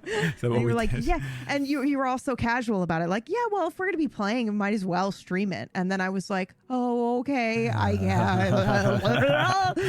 yeah. So you've been a part of this experiment. Yeah. I haven't. Oh, I mean, I guess God. the first thing that I ever, like, my first major show I GM'd on John Sandman's channel. Yeah. Which was probably terrifying for me at the time, but I have no real memory of that part of it. Mm-hmm. I love him more than you do. And I have physically touched him, so... Yeah. You should have seen me, dude. I showed up in front of him and I just started sucking like all of the life force out of him. Okay, I'm so glad that went that direction. It could still go in the right way we're thinking. Yeah, the other way. Okay, all right. Just the most like I descended on him like a dark witch. I descended on him like a dark fucking witch. like a that's a t-shirt. Like a like a cloud of bats. Could you imagine what you would get done if you had a drop of his optimism? You know when they do that in movies where they just don't add any sound effects and somebody just fucking lands like into the scene? That's what I imagine. Imagine if you could take his life force from him, what you could do with that power. No. Imagine what you could do with it. He needs his life force. Well, I'm just saying, if I could draw it from him like a lich, I would. No, you wouldn't. You love him too much. Don't tempt me, Frodo. Okay. Because tempt me, Frodo. Somebody clip this out of context and send it to John. I mean, just clip the bit where I go, I met John, and then I sucked him off, or whatever I said. Oh, God. PB, did you have a takeaway? I don't know if you said one or not. I did have a takeaway. First of all, I thought it was a wicked cool experiment. But my takeaway was somewhat the same as what Brad was saying. Like, I think if we did that again, we could do different variations of that, of like the actual kind of maybe more telephone game where, Brad kind of, because that's sort of what I assumed they would do as well. Like someone would have the first prompt, right? And then your GM notes would be the one line, kind of like prompt of where they left off. And that's where all you have to go off of, right? Because we knew they weren't allowed to watch previous episodes, but they got around that by writing. What is happening? Why is everyone? I just know Whack posted a picture of Boo Boo. Oh. And I've only just seen it. She's so freaking cute. She looks good. I love her so much. I would die for her. We're laughing at your face. My train of thought. She's been staring at me this whole time. She's like, Father, why have you abandoned me? Why are there no pets happening? I sort of lost my train of thought here a little bit. What were we saying? What were we talking about? Oh, takeaways, right. Your takeaway. Oh, yeah. They sort of kind of got around not watching each other's episodes by writing 3-page summaries of the episode, which is fine if that's what they wanted to do. It was interesting to see what they chose to do to help each other along. But I do think if we did that again, it would be very cool to go, Meyer, here's your one line. This is where it starts. I'm setting the scene for you. And then the GM does the same thing. Here's the opening cutscene, or like the opening structural setting. And then you write here's a goal or the end goal. Yeah. And then you have to write one sentence for the next GM is the other rule. Yeah. And then you stick to those rules. Yeah. And then like you can include your notes, including like NPCs you've made or whatever information, but you don't necessarily have to, kind of write a summary. But I also like the idea that you're like, here's where it starts and this is where your end goal is, and they all have to try to kind of like push it in that direction, because that's interesting too, especially if we don't know what that end goal is. Right. Yeah, that was super cool, and I really enjoyed watching in a way, I think that it was better that we didn't do that this time, because it was very cool to see what everyone did without any sort of rails whatsoever. Everyone had such a cool, unique one shot that they presented that we would have missed that had we done. I think they were all able to express themselves more creatively because of it. Yeah. It was super cool. I wanted to see the roll tables that Trench made with the random potions and stuff. Like I want to see that stuff. I wanted to see that as well. The Orcish, I think, genuinely tried to bring it back in to a what? I thought you were going to say anything. The immediate Orcish? Disdain on PB's face. No, the just second Brad. His note was him "fuck so you, you were much. there." There was a micro expression there. It wasn't micro. It was macro. I'm gonna need somebody to clip get it. that. Yeah, Because it was macro. Him There saying, was- I think there was Orcish a- really tried, and I'm thinking the fucking GM notes where he was like, "Fuck you, you were there." there was I like "That's one not frame. effort." There was one frame where PB's face transformed and was just Bilbo. like, Full like Bilbo with the ring. Bilbo. If you mention rage. Orcish near PB, she does the Bilbo like recoil in horror thing. Yeah. He, Sorry, I thought it was going to be in relation to the notes. no, I think he as Orcish's only fan in the world. The irony of that, but is actually true. I am his only fan. Me and Orcish have had this discussion. Okay. Yeah, the two people that are the worst to have that kind of discussion had that discussion. You just feed each other's anxieties. Yeah. Nobody likes me. Me and Orcish You're understand right, each other in a actually. way that you could never. Me and Orcish are the only two people in the world that can use 100% plus ultra on each other, and we can attack each other at the full force of like our whatever demon lives inside of us, the devil blood, and no one else can handle devil that. genes. No one can handle the full devil gene. Anyway, Orcish may cry. Orcish may cry. Orcish will cry. I feel like he did try and bring it into a close. Like I think his was the closest to looking at what Maya had set up the week before with Trench's stuff, which Trench did also. I think Trench did a lot of work to build off of what Mergs made, and then Orcish did a lot to just take all of that and try and create like a landing pad for the final episode for the plane to come in and land on. And it's funny because while you can see Trench laid a little of that landing pad, and then Orcish was actually genuinely trying to allow us to have a space where we can close the show, we then destroyed it and did something so different. And like it went so far away from what the show had been up to that point that we ended up kind of just doing our own one shot as well. I mean, kind of, but sort of, not really. Was like it the my one fault? Thing, no, because I the actually one think thing it was that mine we because learned from I let you guys speak for that entire scene, and then I did a weird horror turn at the end of it. Well, because it was Orcish. Well, so Trench set the scene of the, like competing in the gambling and the, this kind of thing, that we're in a show or we're being watched and there is some sort of expectation for us to do a thing. And then Orcish came in with the explanation of like, oh, it's Meyer's character from the beginning and you have to do this to get into heaven or hell. Like, do a boss battle. And Meyer did say that in the original. He's like, you are doing this to want to move on. You go to the next place. So it's like, that was our one sentence kind of kickoff, we did. Was like, we took that and we closed you got to do with something it to get to heaven or hell, right? for sure. I just mean like structurally, It was crazy. We destroyed it in every other possible way. Yeah. I mean, at the beginning, it was pretty.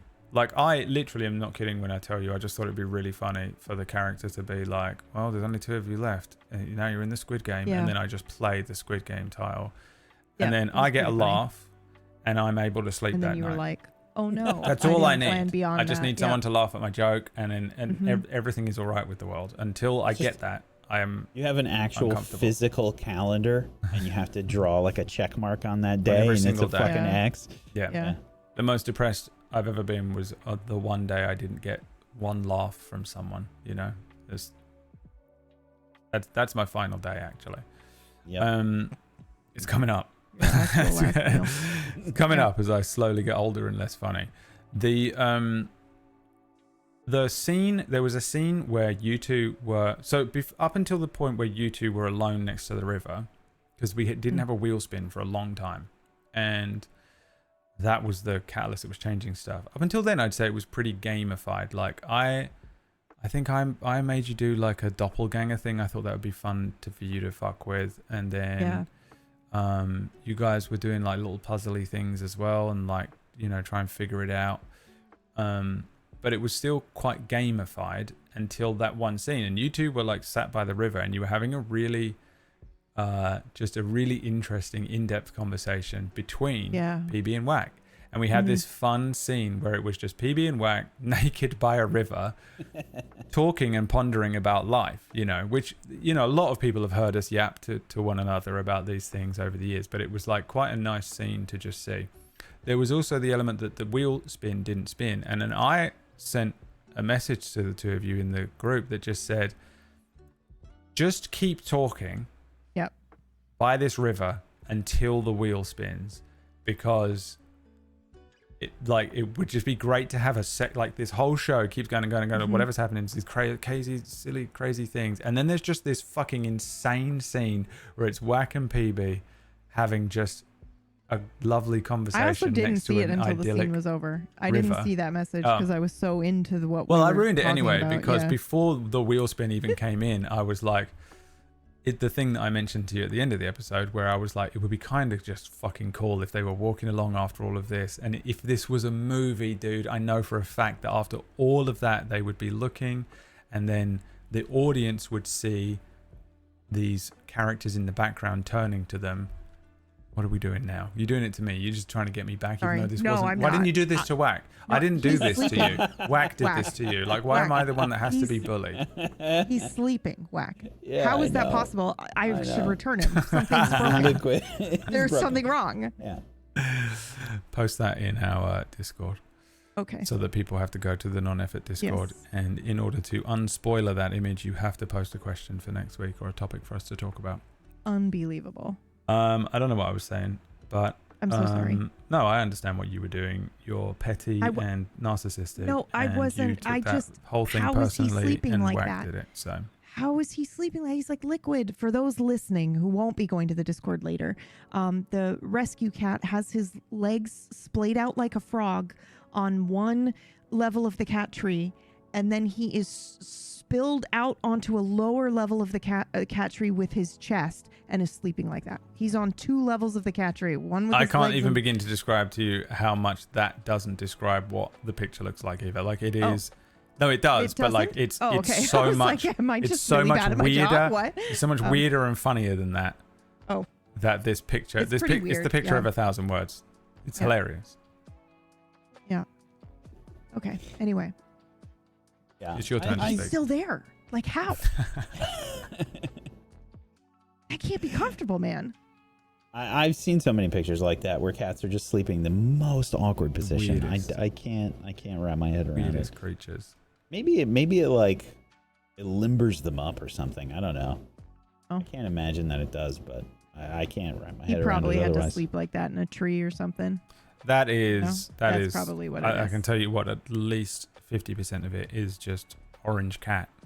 Yeah, that probably too. Orange cat. He is the most orange cat out of all the orange cats. Weird. They have a very that high I've experienced. liquid percentage. They're just Yeah. they are like that, yeah. He's also just like fucking, he's just weird. He's so crazy. Black Did cat, I tell you evil, how smart he is? mischievous, orange cat, weird as fuck. Yeah. He's stupidly smart. I wish that any of the cats that I've had were like that, but none of them have been. None of them. I've never had a liquid cat. One liquid cat. Rescue. Yeah, I don't know. I don't know, man. He's fucking crazy. I love him, but he's crazy. I think they need a weird childhood as well. Yeah. They have a weird childhood. Yeah. They wander in off the street and it's orange. Yep. It's going to be the weirdest thing you've ever had to look Yep. after in your entire life. Thank you, Anonymous, for the $6.9. And thank you, Nice. Anonymous, for the $25 as well. Nice, We sir. Thank you. have to just keep talking about Yep. this Specific topic Mhm, until the mhm. next one is unlocked, but we've almost completely run out. Although I would say that there's a second part to this that we can get into. Yeah. Didn't you? There was something Whack is specific you talking. wanted to talk about, right? If you wouldn't mind interrupting. It really wasn't, but okay. Whack is talking. I was just gonna say that my again, just to rehash my takeaway was that I think that what ended up happening was we saw a more contiguous show than Made up a we word. would have. Not a real word. Okay. It's not a real We word. s- Whatever you just said, you made it up and tried to make it sound like it was a real word and that you were smart. It is. It's a real word, buddy. We saw what is effectively a more fluid show than what we expected. For me personally, I expected it to be really fucking disjointed, and people were going to come in. We were going to start, and it was going to be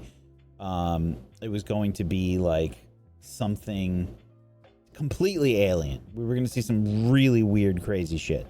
So I never knew what to expect every week. I thought it was just going to be like, we were going to be in a new scene. We were going to be in a new, we were barely going to get any sort of semblance of our adventure every week. It felt like an adventure through a holodeck Yeah. than opposed to, I don't know, like That's I it. expected it. What? That's how you do another one of these. That's a little bit more uniform. Holodeck? You're running a Star Trek or something like that, right? Where you're like, this is a crew, and then each episode is like, it's episodic. You're solving a thing in a mystery in one shot. But there's your zone. That'd be, Yeah, that's fun. That would That's be very fun. And like the benefit of doing that is it's very contiguous.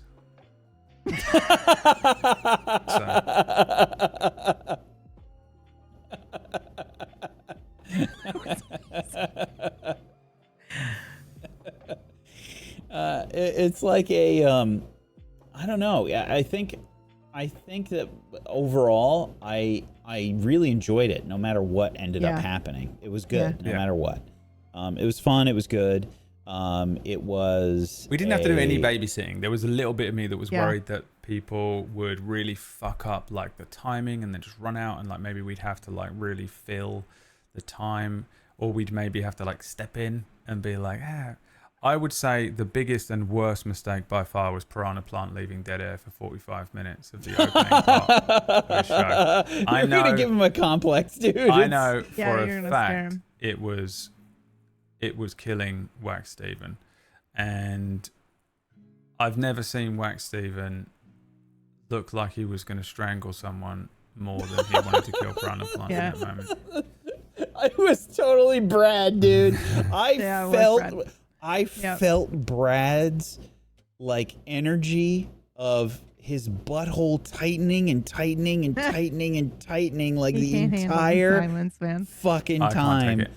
Yep. Every second that passed by, it was the 24 clock. Listen, killing me. I gotta say, killing just me. so But- just so Piranha doesn't take it, I had to DM Mercs too, and be like, hey, you wanna do music here, or you wanna change the music here, because you've been playing the same song for the entire episode, So and I you know have you to just don't babysit. hear it.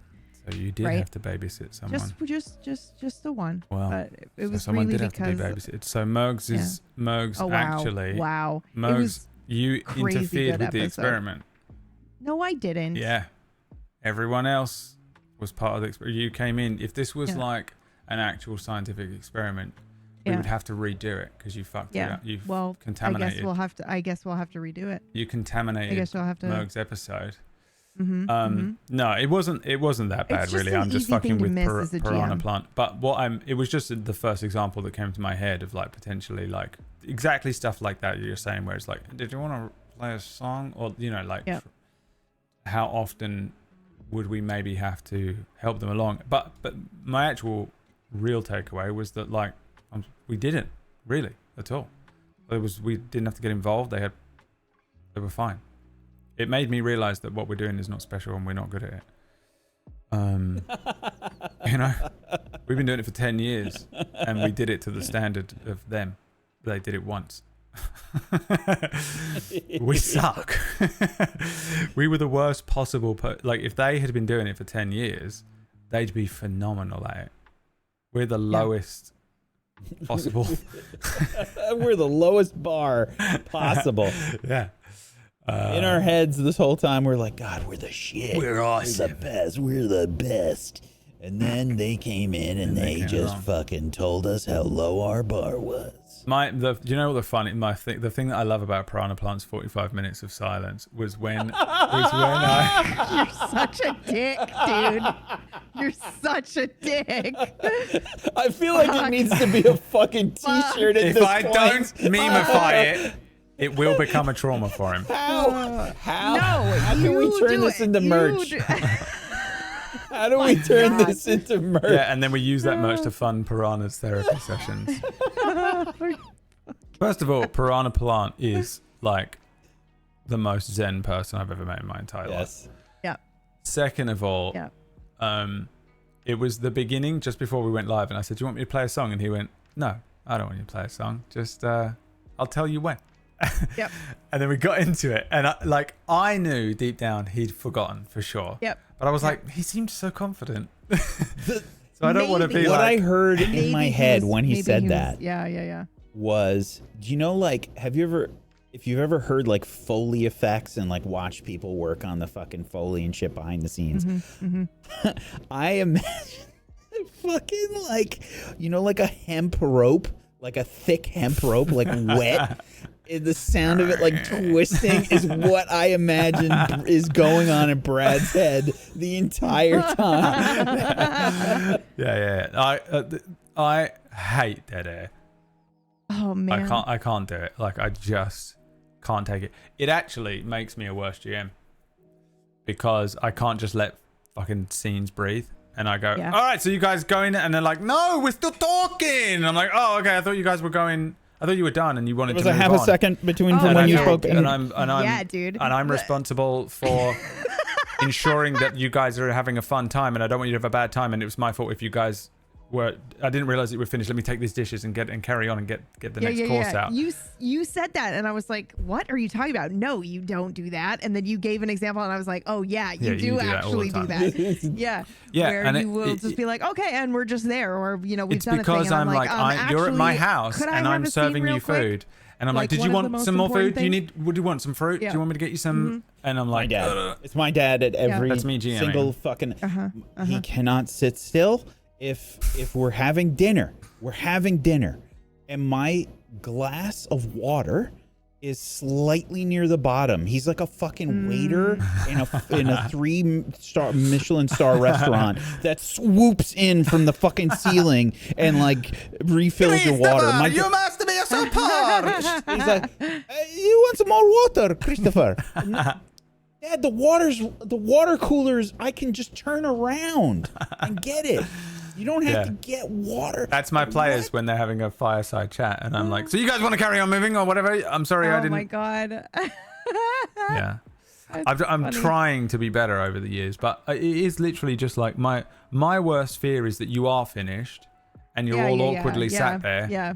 And waiting. obviously it's my turn to be like, okay, well then let's go. You want the next course. You want to get on to the next course? I've got it. I've got it for you. I've prepared it. Don't worry. You will never go hungry. But yeah, it is bad. I do forget to let stuff breathe because I'm like so like. There's been a few times, and I think this is PB and I that have done this, where we will purposefully be silent and try and make the players figure out the moment. That's different. I do that a little bit too, but I don't let a scene breathe sometimes when they're in the middle of a scene. Purposefully, so you like mentally prep yourself for that moment where you have like. I will weaponize silence, right, to force them to sort of engage with something, whether it be engage with one another or engage with something in the room, or because sometimes what's annoying is when you like set up a whole thing, you're like, there's this, and this. You're in the room, and then no one does anything. And you're like, I've set it all up. I've got nothing more to give you. Do something. You do the meme of the guy poking with the thing with the stick. The guy was saying, he's like, do something. Yeah. It's like, this is your time to do something. And you can weaponize silence in that way, I think, where like, if you just leave it long enough, they'll figure it out. Someone will figure it out. Yeah, they'll be like, oh, this is, what we're doing. It's the inverse of the thing that I sent before with that amazing podcast clip where they hyperfixate on all the wrong stuff. When they go into the room and you go, I don't know what you're talking about. Oh, yeah. You probably do. It's yeah. Brennan Lee Mulligan and his crew. And I assume it was during COVID. They're on like a podcast, and he is talking about like how annoying it is when you will set up a room. I'll send you the clip in a bit, Wack. Yeah. He's like, you'll set up a room it's and Darkfire. And when we fucked up the room.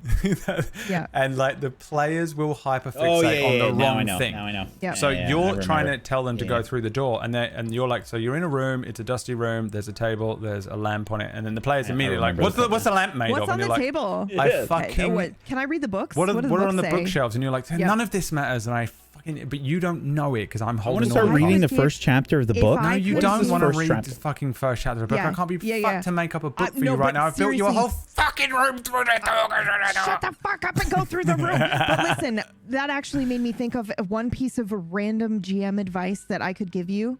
Name the books. If you're putting people in a room with a bookshelf, you better have like 5 books ready for them to that's pick fair. out because they're going to go for the It's book. such a weird gonna thing go for too, the right? book. Yeah, you have to. Yeah.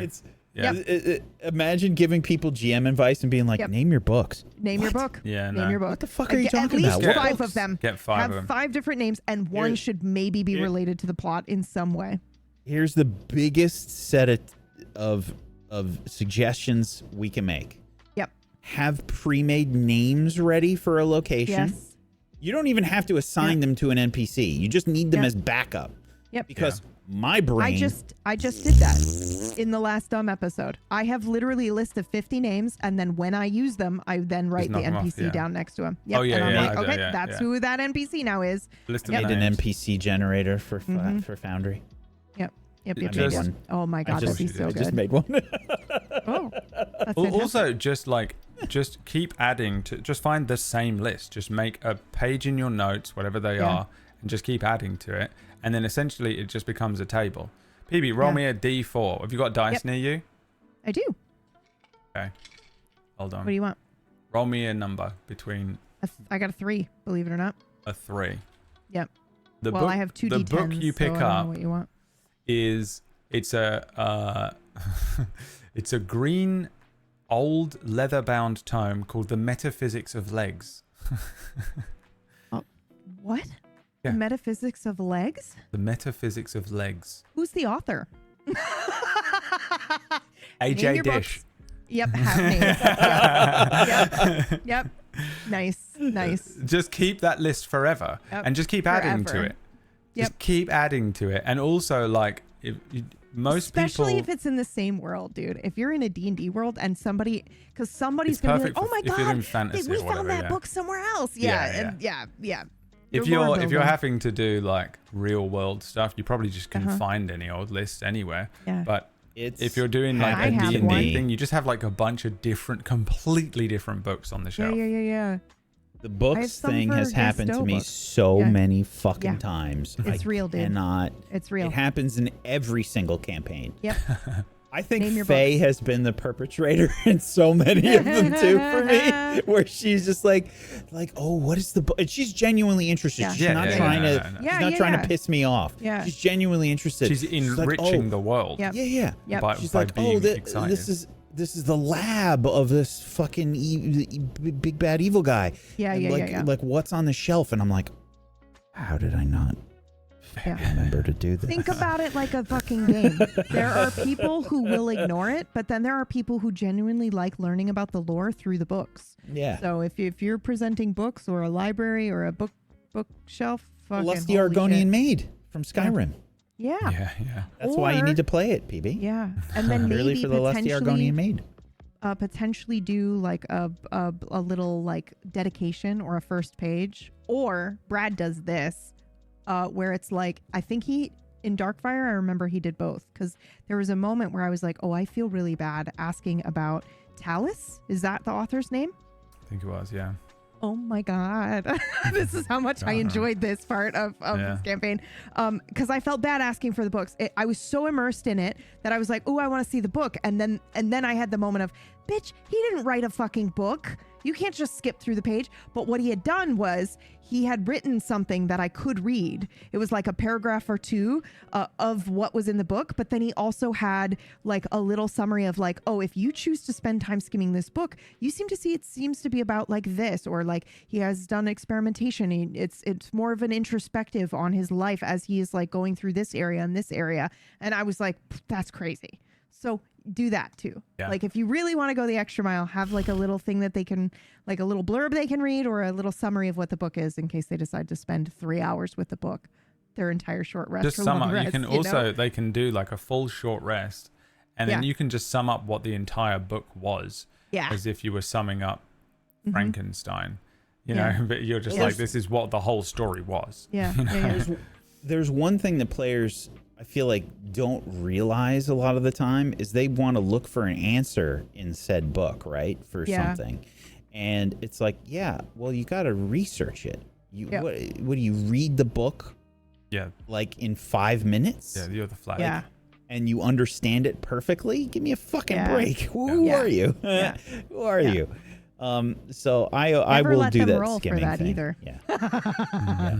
Because if they roll a nat 20, you got to have the answer in the book. No, that's a joke. It's usually in like 10 minutes. Yeah, it's usually just like, you're gonna skim this, and then I have the problem, and this has happened again and again in a few campaigns where it's just like, okay, what do I learn from the book tonight? You know, and it's like, Jesus Christ. You know, I feel like I did that to you, actually. I feel like that was a reference to me reading the book a little bit every night. Okay. It wasn't. Good. I don't even remember Someone's what definitely done it to me. Maybe you did it to me, people. I may have done it to you. There was, maybe I it was think that. it was maybe the Talus books as I was reading through. Oh God, I'm so sorry. Well, I mean, the thing is with that was a directly tied into the plot book and not just like something like fishing. Yeah. The best fish around, volume 3. And you're like, what did I learn from the book tonight? And you're like, I don't fucking care. I couldn't care less. I'm gonna, the fucking moment I get the chance to, you're losing that book in a river rapids or something. You fucking tell me we learned this book. Okay, do you understand how much from the sky? fucking shit I had to write for this fucking setting and this world and this session?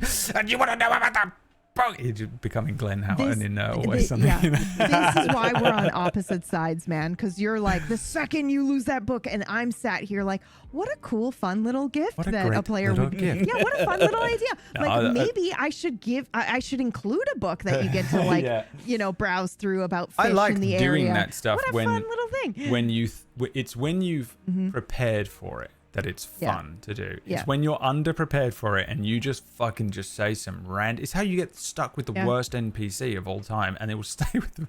They're like, who's this guy? And you're like, Billy Babcock's. He's a silly little guy. It's Billy Babcock. Hey everyone, it's me, Billy Babcock's. And then like everyone's like, oh, who's Billy Babcock? And you're like, oh, he's a 4-foot tiefling, and he's like part of a circus, and he's on a unicycle, and he's like really dumb and silly. And now you have to do his voice every week. Fucking 20 episodes later, they're like, we're gonna teleport. They're like crying over we're gonna the death teleport of to Billy the circus, Babcock. and we're gonna go back and see Billy Babcock and see what he says about this thing. And he's like, no, fuck you, you fucking. And if they go back and they're like, you don't understand, Billy. We killed him. We had to. We didn't have a choice. And he's like, oh, guys, that's crazy. Billy brings out his fucking. He's juggling it, you know, and it's like they. And then Billy's on the. He's in the final fight. You know, your fight god, and Billy's there with special guest character played by like Drac, probably. That's how you get caught with that. Is like you haven't pre-prepped it, so it's not fun and exciting. You're just like, you had to come up with like some silly book, and then they're obsessed with it. Versus when you're like, oh, this will be a fun little thing that I've prepped for them. They'll Nobody in particular nailed it. Billy pulling the dam. That's crazy, bro. It's fucking so good. Yeah, you just got to start use the NPC like you're trying to talk to your family and leave the fucking holiday event. Oh, damn, that's crazy, bro. They finally go back to him and he's just like, he's off the clock. He's like smoking. Yeah. He's like Krusty the Clown when he was like, Hey. yeah, what do you guys want? I Billy, fucking straight what up happened? did that in an episode of Dumb where I was like, I'm on my fucking break with a sandwich, and I just Fuck like off. I was like, no, you're roping me into like the third NPC I've had to play today, you assholes. Like, just no. My name's not Billy, you dickheads. Fuck off. Yeah. You're like, oh my Fuck off. God, this guy You don't even know me. We're not friends. We're not friends, dude. I'm just doing this to keep my family afloat. All right. Well, think I act like this normally?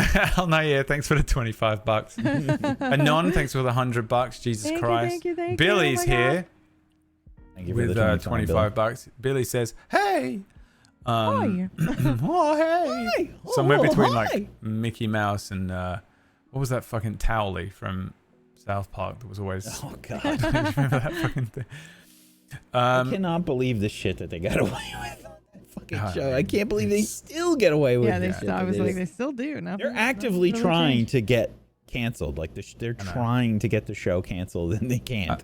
I mean, the part of me that is like always Rage Against the Machine loves it. You know, Yeah. I enjoy that. The rebel.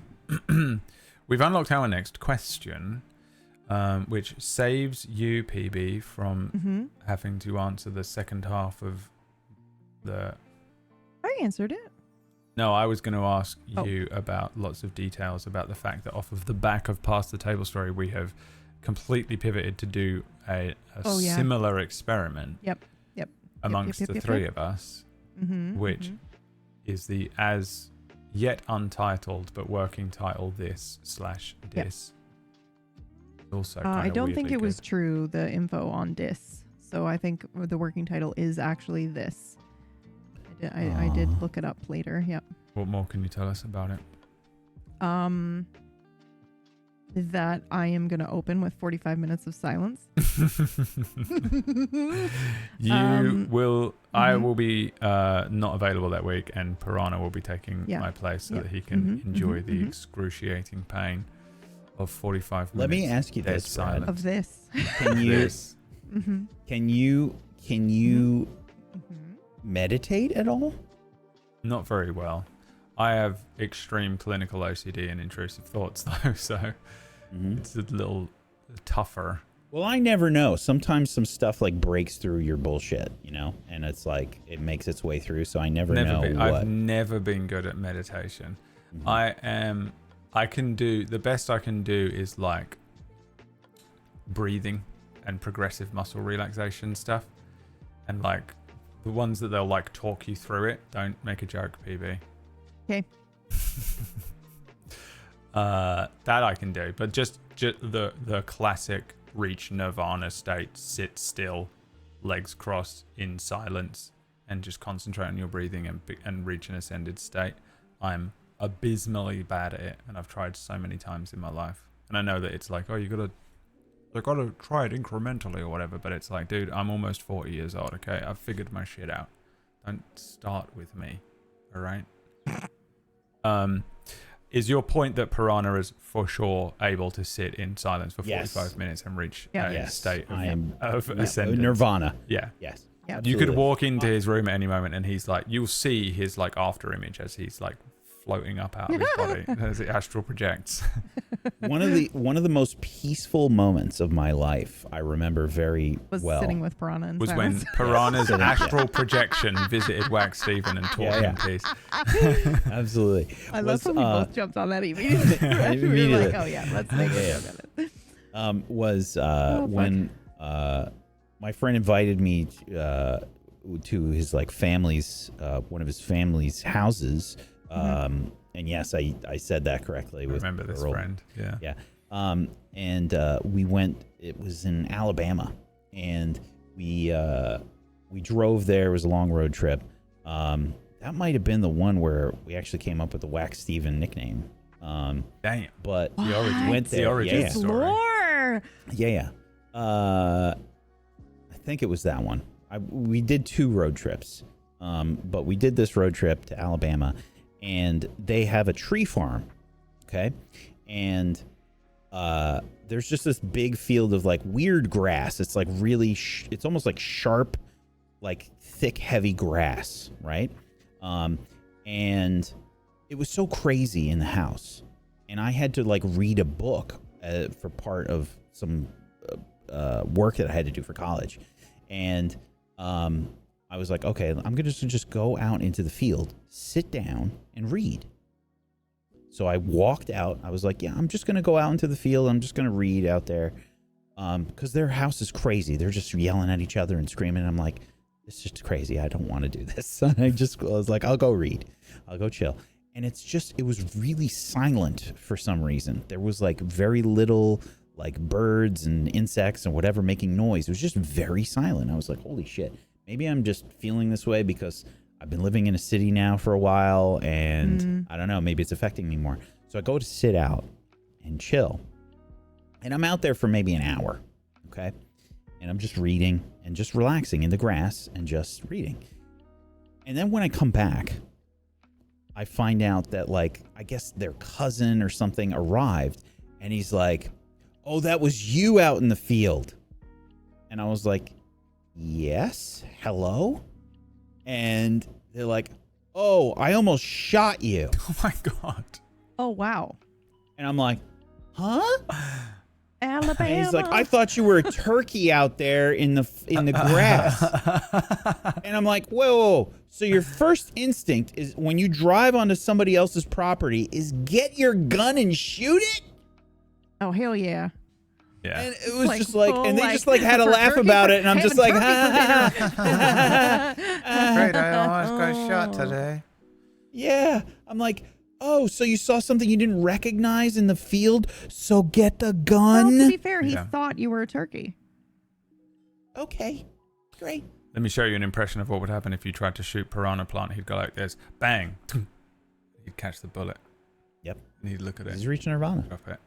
And then he would astral project himself out of his body and possess you. And make you listen to nothing for 45 minutes straight.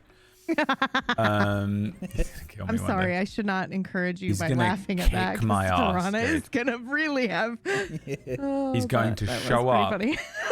He's going to show up outside he's going to sail down the River Thames in a Viking longship and invade and kick my ass. Well, let's move on to the next question. Debiru, thank you for the $50. Debiru says, thank you. for that thick, heavy grass. What? Yep. Next question. Submission. I was going to leave that. See, he pause couldn't. for- I was like, he couldn't even wait longer. He wanted to wait longer, but he couldn't do it. Eee. This one comes from Druidic Dwarf.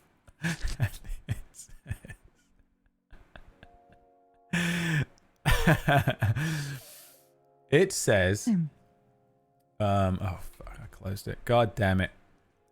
Apologies if this has been asked. Honestly, even if it has, we've forgotten by now. So I'm sure that everything that we're saying on this, we've said previously in some form or another. How much focus or effort do you put into implementing a character's backstory into the campaign? What are some ways you do that easiest or efficiently?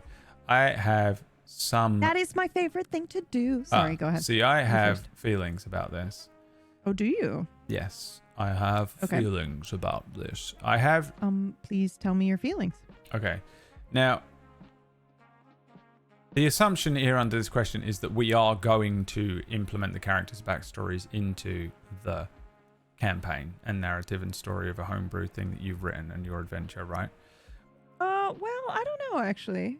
It says how much focus or effort. So if you don't put into do it, then implementing. you don't. Okay, in that case, yeah. See, here's the thing that pisses me off is that if you... do you know what I hate is when you roll up to a campaign and you expect your character's backstory to come up in play as part of this adventure and this narrative. And I think it is a problem with forgetting that backstories are backstories and they're supposed to just be like a few informative lines on your character sheet next to like personality traits and like skills. And writing, I think a lot of people write characters with the full intention of their backstory being part of this fucking campaign I'm about to play in. Interesting. Okay. And they roll up with this like whole book and they slam it down on the table and they're like, here you go. And they have no idea what they're about to play. Like, and this is for homebrew stuff. It's not for like if you know that you're going to be in a module or if you're playing like through something like, I don't know, Storm King's Thunder. It actually pisses me off. I think if you are expecting for your backstory to come up in play, I think that's a bad way to write a character, unless this is all pre-agreed upon or whatever, right? You know. That is a minor pet peeve of mine. But that's from the perspective of a player. I assumed it was asking from the perspective of the GM themselves. It's both. So, and it's somewhat the same, I guess. Well, the thing with me is I am going to try and I think it's both. Yeah.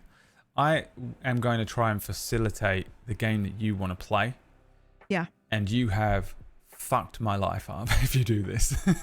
Yeah. Because you're handing me a page of, it's like writing if you had to write like a 30 episode show of something and someone came, you'd written it, it's written. And someone comes in with a page and it's like, add this, and it's just a different show. And you're like, well, I have to incorporate this into this. And then if you don't, you're a piece of shit. And you've ruined their life. And that was, you know, and my thing is, over the years, I have just gotten to the point where all I want is for my players to have an experience that they thought was fun and fair for the most part. It's really all I care about. Did you walk away from it and it felt like it was fun? Yeah. Did it feel fair? Yeah. So you're not pissed off. I think the two things that piss me off the most are if the game doesn't feel fair, like if the DM is just kills you for no reason at the end of an episode. Horrible. You know, or like clearly just like does something that's like really awful. I've had a GM before that just fucking rolled up with the most unkillable thing and was like, dead, haha. And you're like, and then they come up with like a reason. Did you hear about what happened to Gary? Exactly that, yeah. That kind of thing. Unbelievable. I was so mad on his behalf. I went into great detail. I don't know which thing you're referencing. His GM... he's in a paid game. So he pays the GM to play this game. Right. And he's in a paid game. And they had an encounter last week that was, you know, if Gary says it's unkillable for their party, you know that that's true because he knows all the min-maxing, right? Anyway, so he was like, it was an unkillable thing. He TPK'd all of us and then came out with a new campaign the next day in the same time slot for twice the price of the ticket. So he was like, I think he just TPK'd us so that he could charge more for a new game. And I was like, that's super shit and you should leave a review. Because that is scummy. That kind of thing is the worst thing ever. That's like fairness. That's the kind of thing I'm saying. Does it feel fair? Did it feel like it doesn't mean you have to balance every combat or anything like that. It's just like, was the GM being fair? And you know, and then I think that will massively inform fun. And then also fun, I think if you're at my table, I try and ensure that everyone is catered for in some way. So like some people prefer something like as simple as like combat. Some people prefer things like puzzles. Some people prefer this. Or so monster fucking and giving them fucking. And you just have to make sure that everyone gets like their chance. To do a show like that at one point somehow because that would be hilarious. Murgles quits Drac and her job. 100% Stella. Like Drac, I've already got the Stella. cast. Yep. It's happening. Monster fucker. So like those are the two things that I like try and come away with. Yeah. If you have created a character with the express intent of part of this backstory to have to come up in play, you're fucking me. Yeah. Yep. You're fucking me a bit. And I'm now having to cater exclusively for you when I would have done that anyway. Here's the thing is that, and my ultimate point here is that I'm going to cater for you regardless. I'm going to take into account your character and I'm going to read your backstory and I'm going to I'm going to find areas where I think it might be able to weave into the story, and if I can weave it in, that's what I will. meant. It's my favorite thing to do. Like if Yes. somebody comes with their backstory, or I mean, when something someone that's rolls up happened- and they're like very much obviously are like, this will happen in your campaign. Oh, I have Here never is an had that NPC. happen, I don't You've think. never Yeah. had this? Nope. I feel like I don't really had this run so many D&D times. too much. Yeah, I maybe feel it's a like that D&D might problem. be D&D thing. Yeah. But I've never had that. People I will find it come up with frustrating. their character stories and they don't expect them to ever come up. So it's this is my favorite thing in the thing world to because make them come up. then Yeah. it comes up. Yeah. I I like to surprise them with how relevant they are to the story. right, and You know, this like, is you what think leads it's- me into doesn't my mean actual anything, but it answer means for this everything. question. Yeah. Of like, how much focus or effort do you put in implementing a character's body in the campaign? If I can, an enormous amount Yes. is Yeah. the actual answer. Like, if you roll up with a character, like, and this happens a lot. There's always a lot of what is it, like kismet? Is that what it's called? Like when Yeah. someone I will write something Serendipity. serendipitously. Someone will show up and be like, "Here's my character," and I go, "Oh, this is Oh my this god, is you're the main perfect." character. Or Like, I go like, oh. "Oh, this NPC I've written in is your dad." Yeah. like- Yes, I love that stuff. Do you know what I mean? Like Yes. that is my fucking Yeah. favorite thing Yeah. to do Yeah. ever if I Yeah. can do it.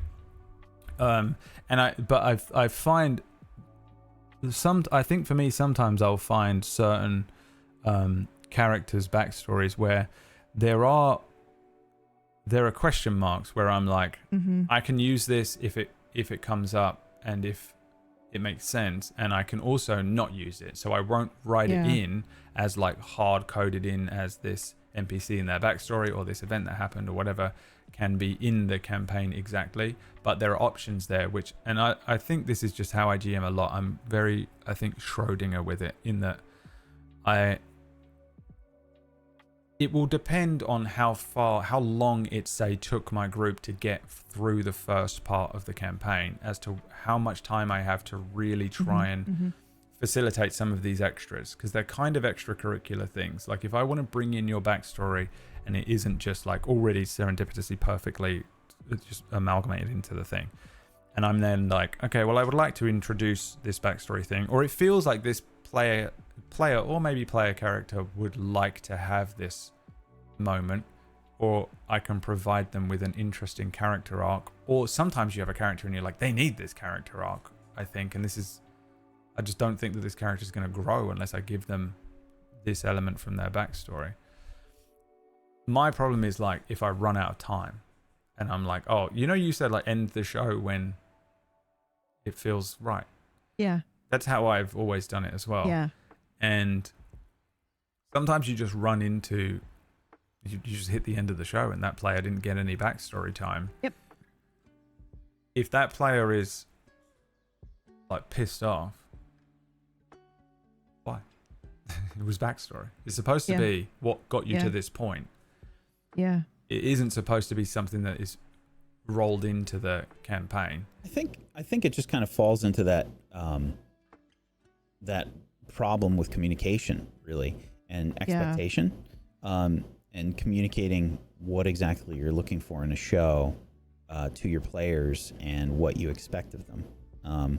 Because I feel like normally in a lot of the D&D games, I sort of have your viewpoint, Brad, where it's like the backstory is meant to be improv'd or like an accent or a, you roll with a few bullet points and you go from there. Specifically for like Legends of Oscara, I let everybody know, like, before we started, everything really. This was like one of the first things I communicated was, hey, this is going to be very heavily focused on integrating your backstory into the show.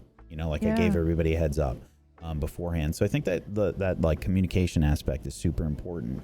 And that's the case for a lot of these questions most of the time, is just like really communicating with your players and sitting down. The issue that you'll probably run into is you need a lot of experience a lot of times to know how to communicate to your players and what you need to communicate to them. Yeah.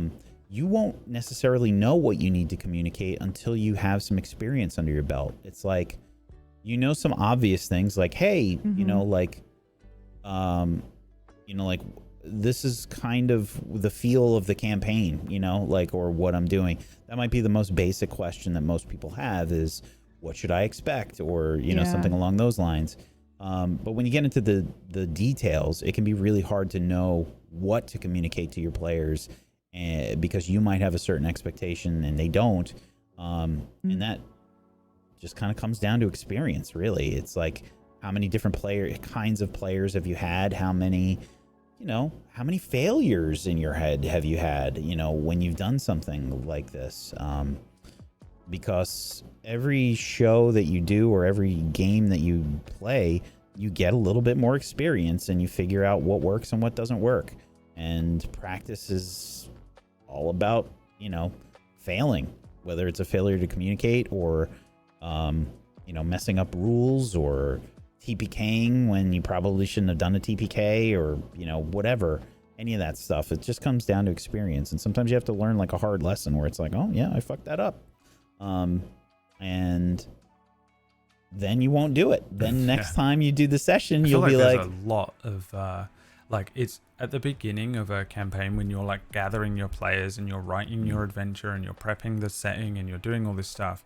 There's a lot of things to remember, and there's nothing worse than being a few sessions in before realizing, I wish I'd communicated this at the beginning.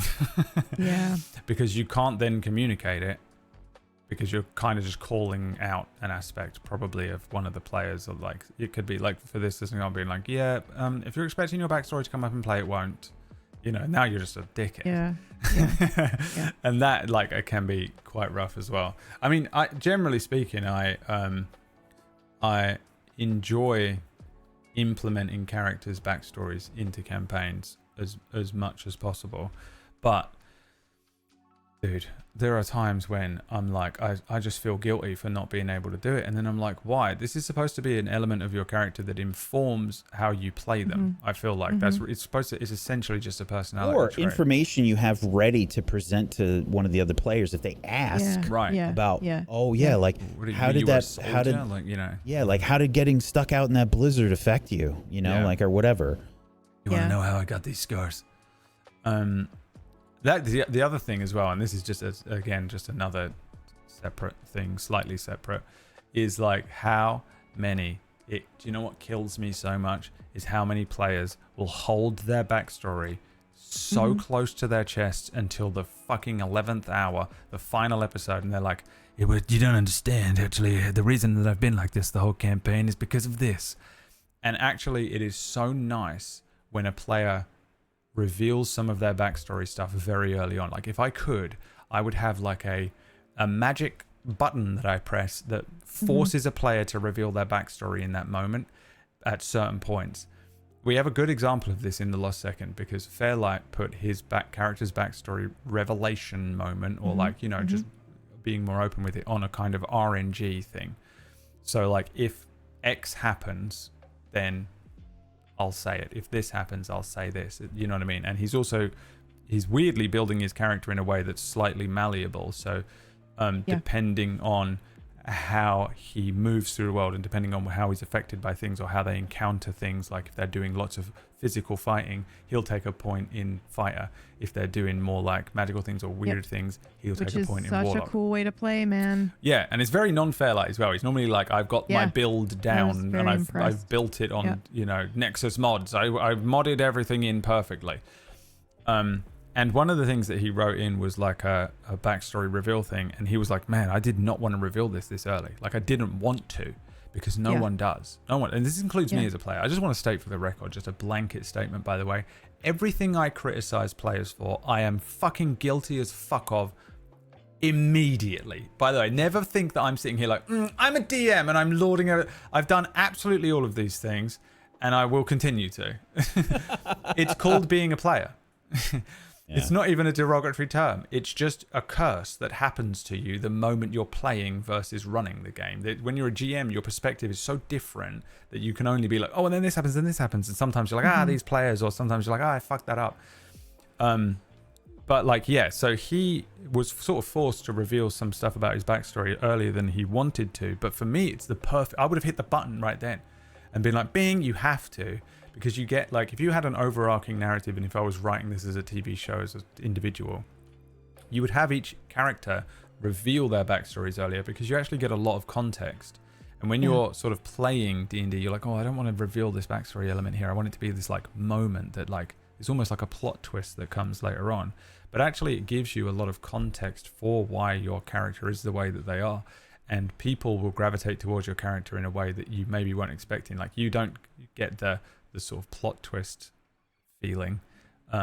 But you do get a character that immediately all the other players and, you know, the NPCs and stuff will suddenly be like, oh, that's why you're like this, and this is why this is happening to you. And with that information on you, you can find a whole new angle of role-playing your character from that I think a lot of people miss out on, because they hold that backstory stuff so close to their chest until it comes up in play, because the DM is like, now I will reveal this moment, or you're hoping that's going to happen and it never does. Or you want that late game revelation. But reveal your backstories earlier, for the love of God, you know. And also, we know you're an orphan and your family died in a fire and the village is gone. You know, write a different one. I think what Brad is saying is, fuck you, players. Yeah, fuck you. Don't play a tiefling warlock whose family died. Don't play a swashbuckling. Play a happy tiefling, for God's sake. Swashbuckling rogue whose family died in a fire. Okay, and that's why he's all gruff and rough until he meets his found family and settles down with the love of his life and opens up a or pub. do that if that's what you want to play. It's the only thing I play. And this is exactly my point. Or do it if that's what you want to play. It's exactly my point, is that, like, these are all... I'm not playing it. If I don't get to do that, I'm not having fun. I'm playing an orphan and my family died in a fire when I was young. Plot twist. We haven't really answered the question, to be honest. We've got 5 minutes to do so. How much focus or effort have you put into implementing a character's backstory? I was just letting Brad go, but I have some thoughts if you'd like me to. I've got some more. You know, I really feel like there's no better feeling than prepping a campaign and the players roll up and their characters fit so well into it. It's happened to me so many times that do you know what it is you go, oh, I don't have to write it. I don't have to write it. Yeah, because it just fits. Yeah. You did it. Yep. And not only that, but like when it happens, I've got one fucking happy customer on my hands. I've guaranteed one happy customer, and I didn't have to write that part. This is the best feeling ever. It's so amazing the way your brain works, Brad. It's so amazing. I know that he said that and it sounded like a compliment, but but it wasn't. All right, I'm kidding. I need to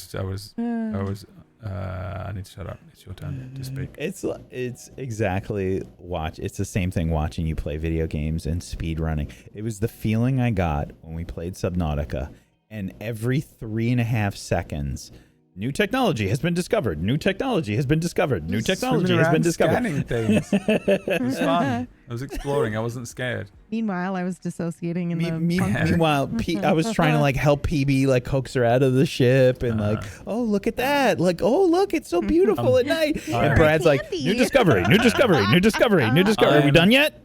Done with coaxing PB to do stuff. Okay, I just leave her in the corner until she comes out to play. She's her own. All right, well, it's time to end now. Sorry, PB. Oh, God, I'm not sleeping tonight, am I? I don't know. Why? What? Guilt. For what? For making jokes, but then everyone tells me I'm a bad person. Oh. Or from Piranha, from when I said you're such an asshole. Now we've done it to each other now. Oh, God. Don't forget, I still have to redo the entire overlay for next week. Why? Why? I love it. PB hates it. April hates it. No, stop. It's fine. Stop. It looks great. I would like to answer this question now, though. Whack, did you have something to say to go for it. To the thing? Okay. You got 3 minutes. Okay, thank you. Let me Timing just you try now. to make this as concise as possible. How much focus or effort do you put in implementing characters' backstory into the campaign? 2 minutes. So it feels like a GM thing. It just what ticked are over. some I'm sorry. What are some ways that you do that easiest or efficiently? So Play to- the to- Fantasy 8 music where the Yeah. spiders Can you imagine if I No, ran the please credits don't. and ended the Please stream? don't. Please don't. Okay, you can. You know I what? would It's never. fine. I'm not I don't doing have it. anything to say I'm about not this. doing it. Don't worry about it. She's It's actually good. not going to answer if we keep I making feel jokes. so. Yeah. She's actually genuinely not going to answer, and I legitimately want to hear it because I feel like PB is really good at this. It is one of my favorite things. As a player, I don't expect that at all. I go in with my backstory and it will be like 3 sentences, and I'm usually just like, yeah, it's whatever, and then but By the I way, will that's the worst as well. Yeah, he hates it. But I will communicate like this, these are the beats that it's part of aphantasia, I think. Like I just can't imagine a full fleshed out thing. And also my character will sometimes change in the moment I open my mouth for the first time, and I'm like, ooh, and I enjoy that process. That's how I like to play. I like to improv and let that kind of inform. Do you and want I to make tell a them what decision, Tooth's and then I'm like- original voice was before you did the Tooth voice? Because No, that Tooth was the in voice. the What do you mean? I was going to Oh, you were gonna make a joke. make a I'm joke, sorry. and he was Hey, like, I "Hello, only have 3 everyone. minutes. So Could I- wonderful to meet you." Oh, and then yeah. and then you get to the episode, and you're like, "Oh, shut it, guys! It's me, Tooth. It's so great to see you all." Yeah.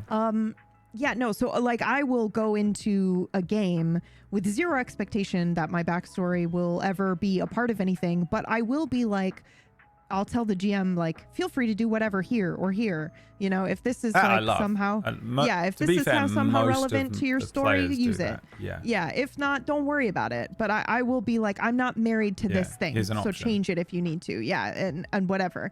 But if we never touch on it, that's fine. And I go through the game if my character is going to hold their backstory to their chest and never let it go, then that's just the character, and I'm fine. I never expect that my backstory will ever get shared. It is literally there to just inform, me as a character. So when it does happen, or I get the opportunity to mention something, I'm very happy about that, and I will happily take that, which is, always super cool and exciting. We had I that with The think- Lost Second with Tooth, because Yeah. you were like, I want to play this character who's a guest star because you are the creator of the guest star. I have They're a joke, called- but I think it'll ruin your life. Yeah. Don't do it. I think Okay, I'm I too won't. fragile. Yeah, you're too bad. after Never this mind. after this beating. Yeah. Okay. Sorry. It's good. I mean, either way, it's gonna keep me Yeah, up. it's ruined. It's ruined. The, 'cause I'm And gonna I be came like, up what with a was the joke after he said that. Yeah, he's gonna message me at 3 a.m. What was the joke, bitch? You came to me and said, like, I want to play a guest star, and because you sort of created them, and it'd be cool if they were from Yeah, because I wasn't Sonantor gonna. because it's the cultural home or whatever. And I was like, yeah, whatever, do whatever you want. And you were like, or I could play this like human fighter who's like, maybe like from Nobility or something. I was like, do whatever you want. Back in my head, I'm like, man, if you pick guest star. Yeah. Because So I knew that my was super structure fun. was part 1, New Runenstein, part 2, Yeah. Sonantor. Like there was no but changing. even then, that's actually such a great example. Because even then, I was like, oh yeah, don't worry about it. I never expected us to go to Sonantor. It was already that's pre-written very in. cool. Yeah, super cool. It's the best thing ever when that works out. And you're like, oh, you like, because I knew immediately, and tune in on Tuesday, because I guess it begins, but I knew that if you hadn't, because Tooth has already revealed some of this in some of the episodes to a degree, I knew that immediately there's a scene, if not an arc, Yeah. just on Tooth going back. That's horrifying. Okay. Well, because of the way no. that you'd set up Tooth and Tooth's backstory. Mm-hmm. And it's unavoidable for me as a GM in a way that isn't you've egregiously been like, I expect this to happen. I went, this is collision. It's on a collision course. There is nothing that anyone can do about it. I'm obviously going to facilitate it, whether I want to or not. It's a collision course that's going to happen, which is sometimes just part of GMing. It's just like you see the players going towards something and they're like, oh, I wonder what's behind door number 3. And you're like, a dragon, bro. A dragon. Read the Draconic on the wall. It's a dragon. It's been a dragon. And that is the best, I think. Yeah. When you get to do that. When a player comes to you like you did and was like, I just want to play. I think I'll go with this Gesto from Sonantor. And I went, all right, what's the backstory? And you went, this. And I went, okay. Cool. Yeah, and he didn't tell me either. Dude, he was just like, it's good. It's good. That thing that Voldemort has on the back of his head where he has another face or whatever the fuck it is. Yeah, the GM in you is like, yes. You know, it's just that feeling. It happened to me, I think, for every single character in Legends of Oscara. Yeah. So it's such a fun feeling when you get that and you get to look at their backstories, especially when they have zero expectation of it. If the whole show is just story. Moving through their backstories, that's so fun. Yeah. I think but you can't really have an fun. adventure though. That's the whole thing. That's 100 episodes. That is the adventure, but then the adventure you don't have a separate to the thing. show. Yeah. Well, yeah, but it's a great that's what it concept. is. Yeah. I mean, I think that there are a lot of really successful shows that have done that, which are just you just go to each character's like little thing. If you could, and I guess Whack, you've kind of done it with Legend. I know we're still talking over you, PB. I'm sorry. It's okay. But it's just I get excitable because it's fun. Yeah, it's good. It's very fun. I love talking to you guys. Oh. And I'm sorry if I talk over you. No, please. The Bobby Brown. if you could engineer it, if you could know at the end of a campaign what you know before you've even cast your players. Yes. That you could, like, I know now with The Lost Second that I wouldn't have even needed to write a story. I could have just gone through all 4 of your backstories if I wanted. Yeah. And just have that be the thing. Yeah. That's interesting. And then, but some casts want you to facilitate an adventure, and some casts have characters. What does that mean, you guys? It's partially dangled a carrot to stop you. It's not just about what you. I'm not saying just what your characters have presented me as their backstories. I just mean that your group dynamic. The way that you're interfacing with shiny leaf, PB. The way that you're interfacing with the world. How are the backstories connected? Some groups naturally gravitate towards looking to the DM. What do we do next? Yeah, and you go, okay, yeah. this is what you do next. Some groups are completely self-contained, and you just keep putting things in front of them, and they just interact with it. And I feel like it's a part of that synergy cast math thing sometimes, where it's just, and some of it is just. I don't know. I don't even know what that is. It's just a weird X factor to it that you can't always pin down. But if you could engineer it, if I could engineer it, I guess, I would love to do a campaign that is exclusively, let's just go from this character's backstory to this character's backstory to this one to this one. And I think that would be really fun to explore. And it sounds like that's what Whack is doing somewhat with Legends. And I think it's a really cool way to run and prepare a show. But I think that the danger is that I think it's very much on the players sometimes, that kind of thing. And maybe I'm not as trusting, or maybe it's just I feel like that's my responsibility. I'm not bringing my character to the table. I'm just like, you do it. It's very much a difficult thing for me to do, which is why I did it. To do that, because I can definitely just, write a fucking novel, and I can't rely on that. And I whenever I do a show, and I've said this many, many times, I always try to do something different. Every single show, I was like, okay, what major aspect of the show am I doing different this time? And it doesn't matter what genre it is, whatever. It's just what is different in the show. What is the point of me doing this if I'm not going to try something? Yeah, do something fresh. Yeah. Otherwise it's just practice. And practice is great, but I'm also doing a show. So I need to keep people entertained, and I need to keep myself and the players entertained as well, because it's not just practice. So there's a difference. But yeah. Sorry, PP. Yeah, PP, what were you saying? I don't remember now. Oh, no, God, I'm so sorry. No, it's okay. It's okay. I genuinely just get so excited. And then what are some ways you do that easiest or efficiently? Sorry, I was just reading the question again. I think making sure that some of this we've touched on already before anyway, is like when you find something that fits really well with something that you've written, like Brad was talking about, letting your things be malleable. So you go, oh, well, this is what I had for that NPC, but you know what? Fuck it. That's now your dad. Oh, yeah, like that, you know, like so being able to do that and not being so rigid with your own story, or just allowing yourself to go, well, is that better? Like, what if I just did that? Like, because I've had that happen a lot where I go, well, this is originally how this did and this affected this and that. And then I'm like, well, is it really so bad to just like, nobody knows that this existed yet? I could just rewrite this and now it's different. It doesn't create a plot hole, so you know, it doesn't create a plot hole, so who cares? You know, let's like let it go. And then also sometimes recognizing when, and Brad touched on this a little bit too, like when it's important for the story. But I tend to run things that are like, the characters are like the main characters and they're the whole point and they're the chosen ones and stuff like that. So for me, it's very fun and exciting to be like, yeah, you were meant to be here. And even through your backstory, it meant that you needed to be here. So I like doing stuff like that. But you're exactly where you were meant to be. Yeah. So yeah. I really enjoy that. And like when characters come to me with, and I'm going to answer this before I forget.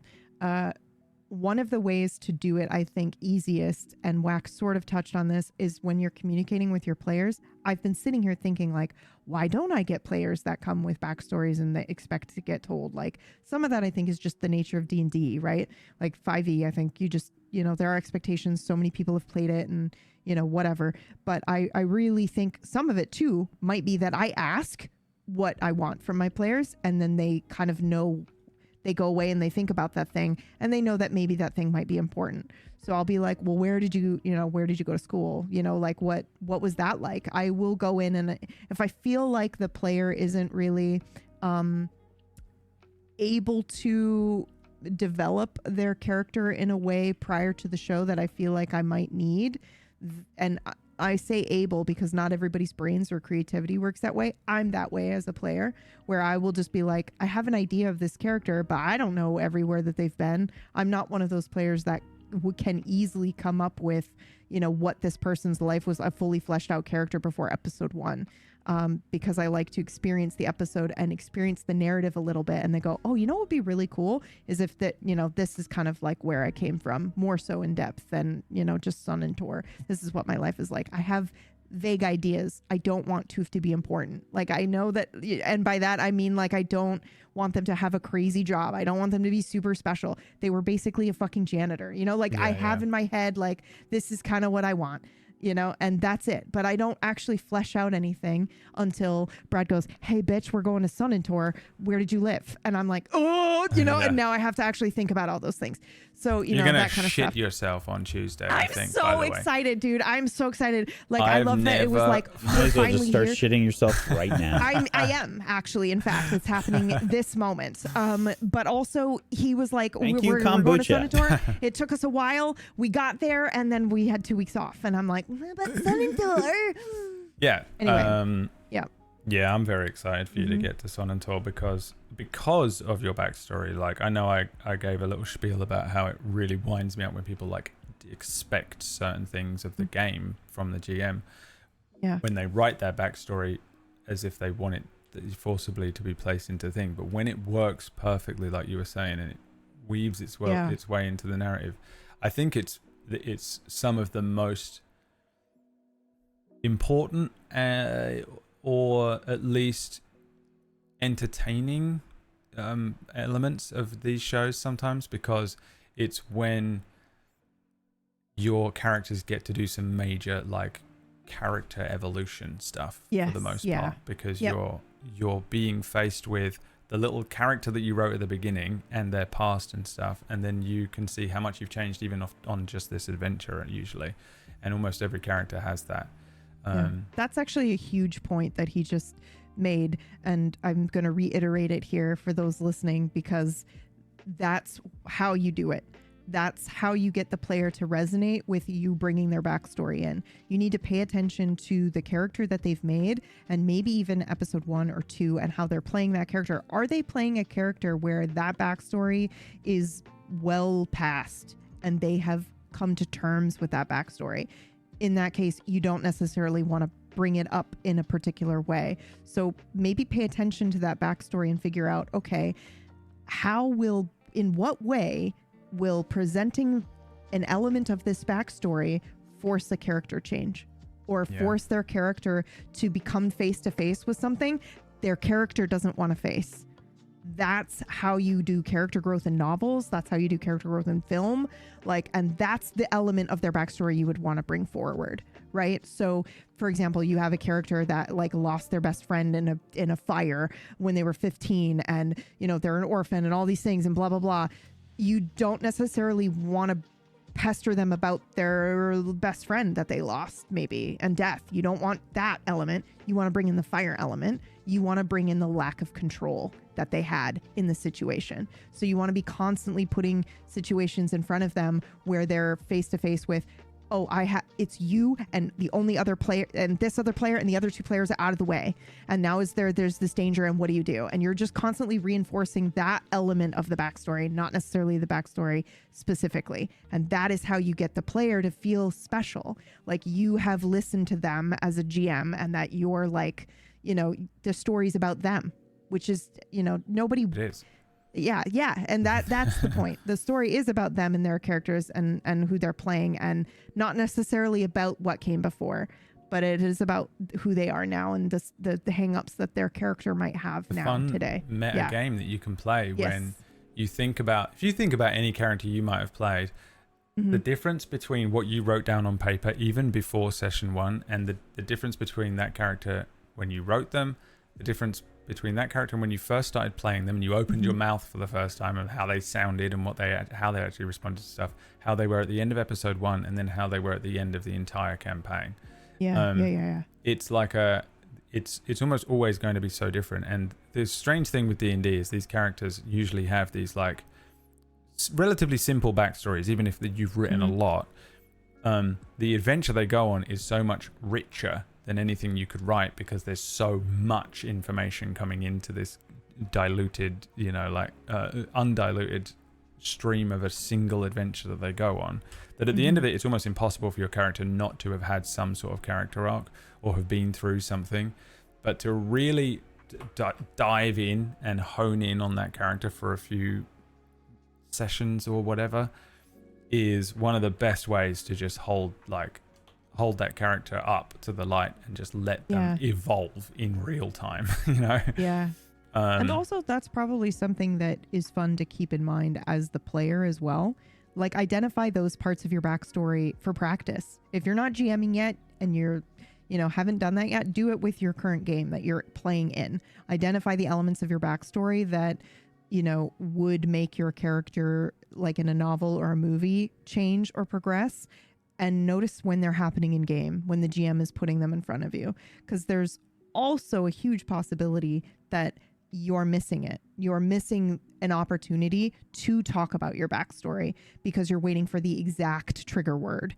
You're waiting for somebody else to say, I lost someone. And then you go, well, I lost my friend in a fire. And another opportunity is the dragon breathing fire in front of you. And then you get to, and Whack does this so well in character, amazes me every time.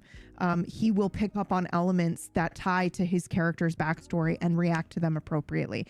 And Jesse did this too recently, right? Where his character had a panic attack because it was an element related to something traumatic to that character. That aces. And on that way you note, don't have to have your backstory be a monologue. Sorry. No, it's okay. And on that note, I mostly want to get you out of here. Yeah. Thank you. Oh, it's because I dislike you. Sorry. Oh, okay. Thank you. It's not because of your back. It's nothing to do with your back, unfortunately. I just dislike you. Plus, PB's been shitting her pants this entire time. She really does the need to whole go and time. tidy I'm dead. clean herself up. Yep. Thanks everybody for coming out and listening to our rambling. Thanks everybody for gritting your teeth through me and Whack talking over PB relentlessly. And thank you so much everybody who threw some cold hard cash at us. These Friday shows are how we fund all of this stuff. Without this support on Fridays, this channel probably would have ended last year. Definitely. So anything that you've enjoyed since somewhere in 2025 through to this year and beyond has been funded by those of you that are coming out and supporting us on Friday nights exclusively. We're going to figure out some other revenue streams so you're not just being mined for cash every single Friday. But until then, we'll see you next week with your little pickaxe soot-covered faces. Hi ho, hi ho. It's off to work we go. Sorry.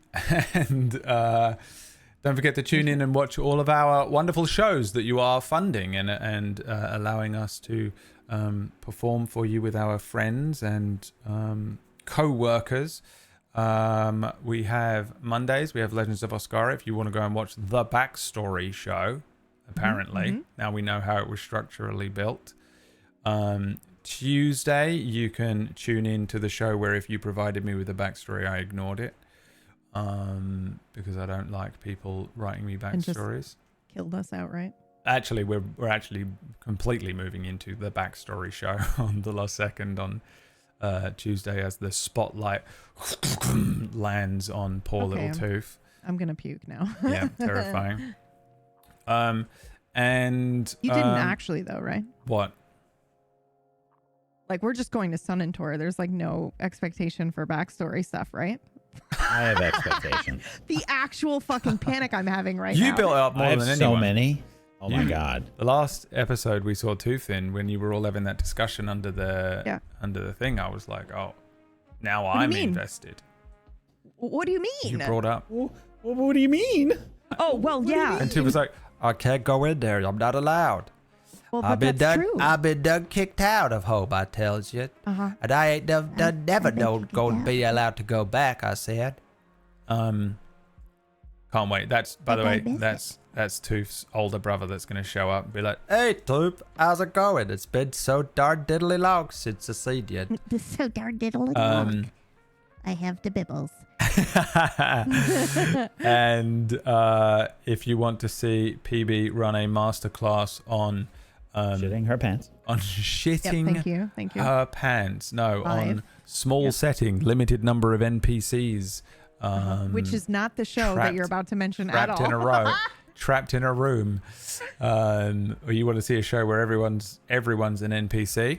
Yeah, if you want to see a show where I have to play like 4 NPCs every episode, that's the one.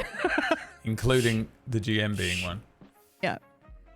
Then tune in on Wednesdays for dumb. The first 5 minutes?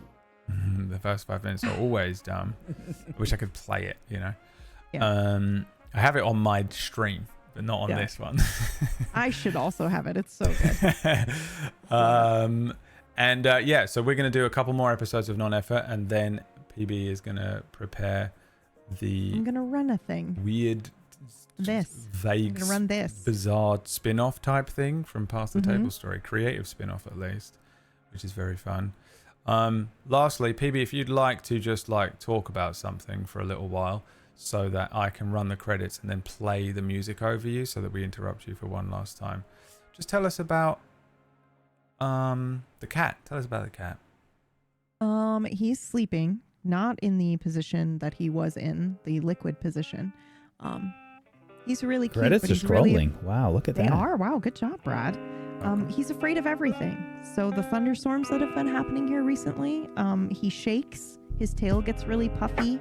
He shivers on the ground. It's really sad, but he's really cute.